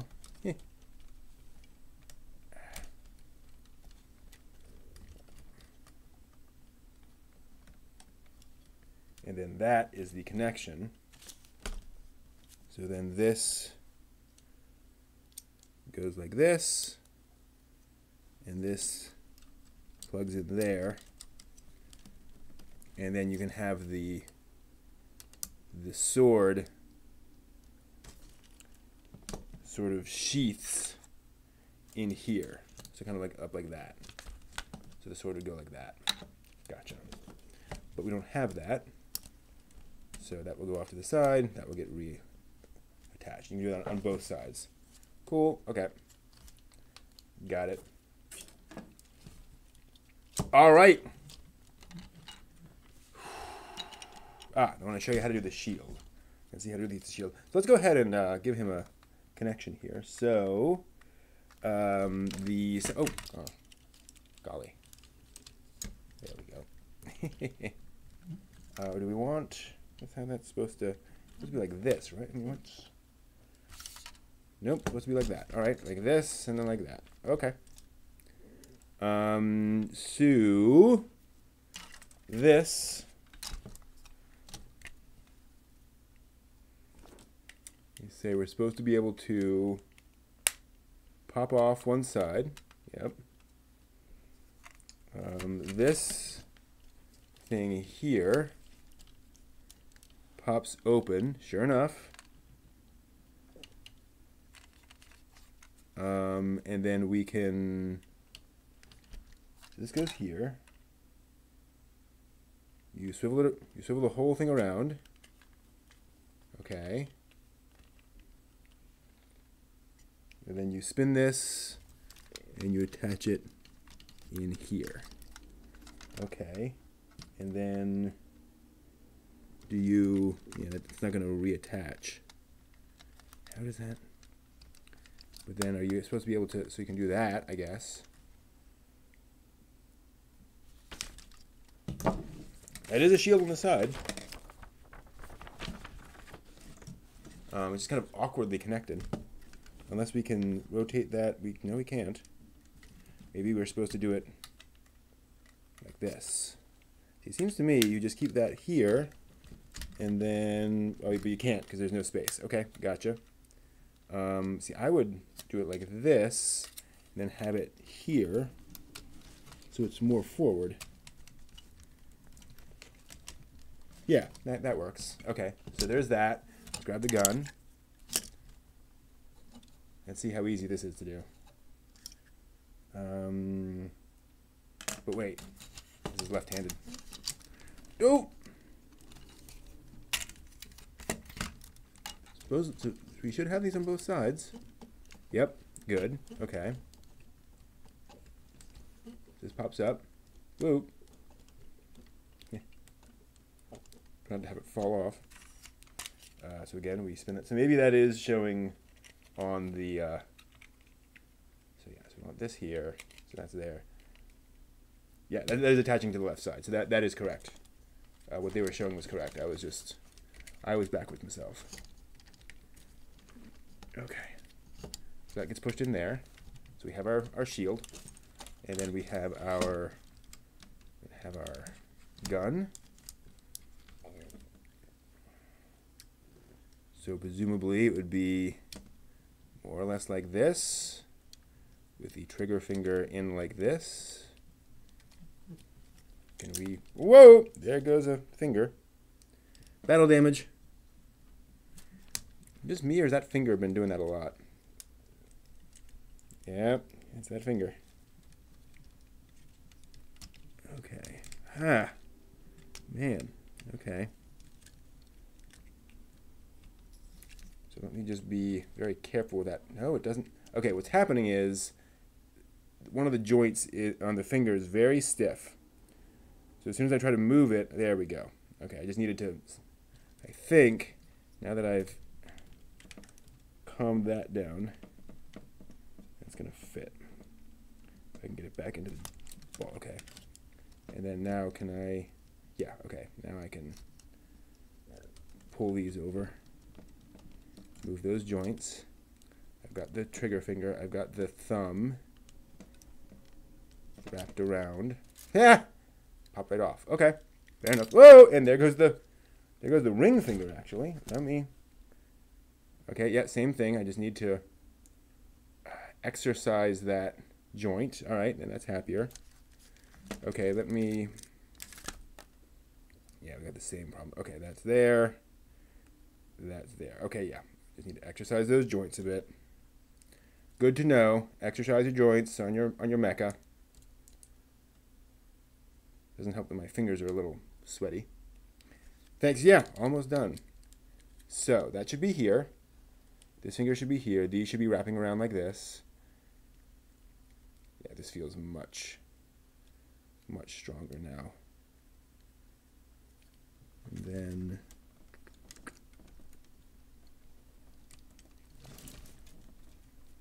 okay, put that in.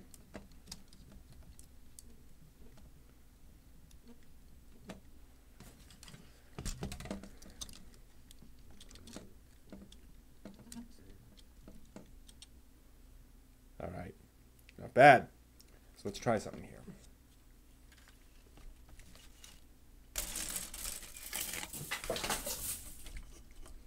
Let's give this guy some positioning. We're upside down. We'll fix that in a second.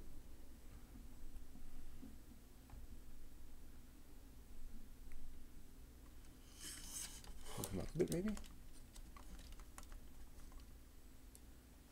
Why are we having such trouble? spin this around. Ooh, it doesn't want to. Oh, that sucks. Having some video problems with that. Okay, so instead, hands are not wanting to grip that. I'm definitely not used to how these hands are supposed to do things, so I'll have to get better at figuring out how to pose the fingers. But I think we can get reasonably close.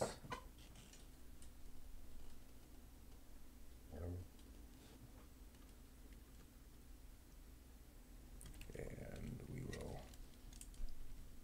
put this in here. Gotta give it that grip with the shield.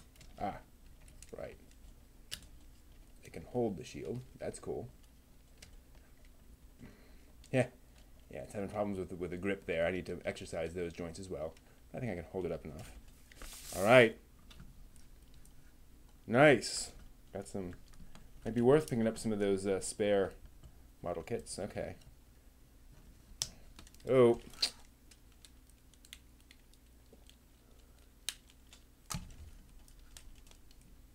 Okay, I'm having a bit of trouble opposing this, but again, that may just be on me. Try to get this held down, get the shield in defensive position, and now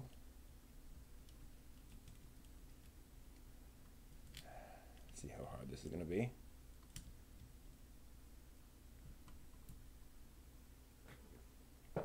Yep. So that's with the LED on.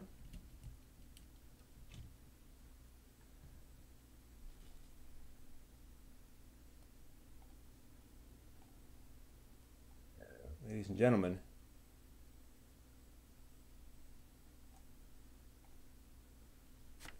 this is our completed Gundam. Ah, gosh, that gun.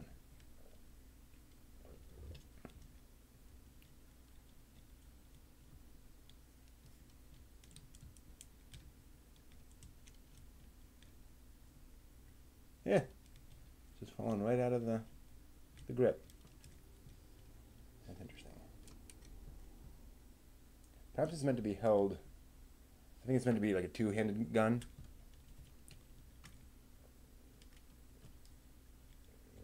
Still. That is a perfect grade Gundam. Yeah, exactly. This is a ridiculously huge Gundam model kit.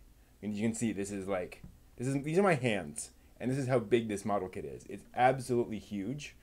Unbelievable articulation. You know, again, the fingers, the exact positioning of every joint to be able to get just the right articulation you want out of it, just the right pose. Incredibly posable. I feel kind of bad that I can't get, that's pretty good. I can't get all that out of there. Let's just try this with a little less in the way of light. So you can get an idea of that LED. 1 second.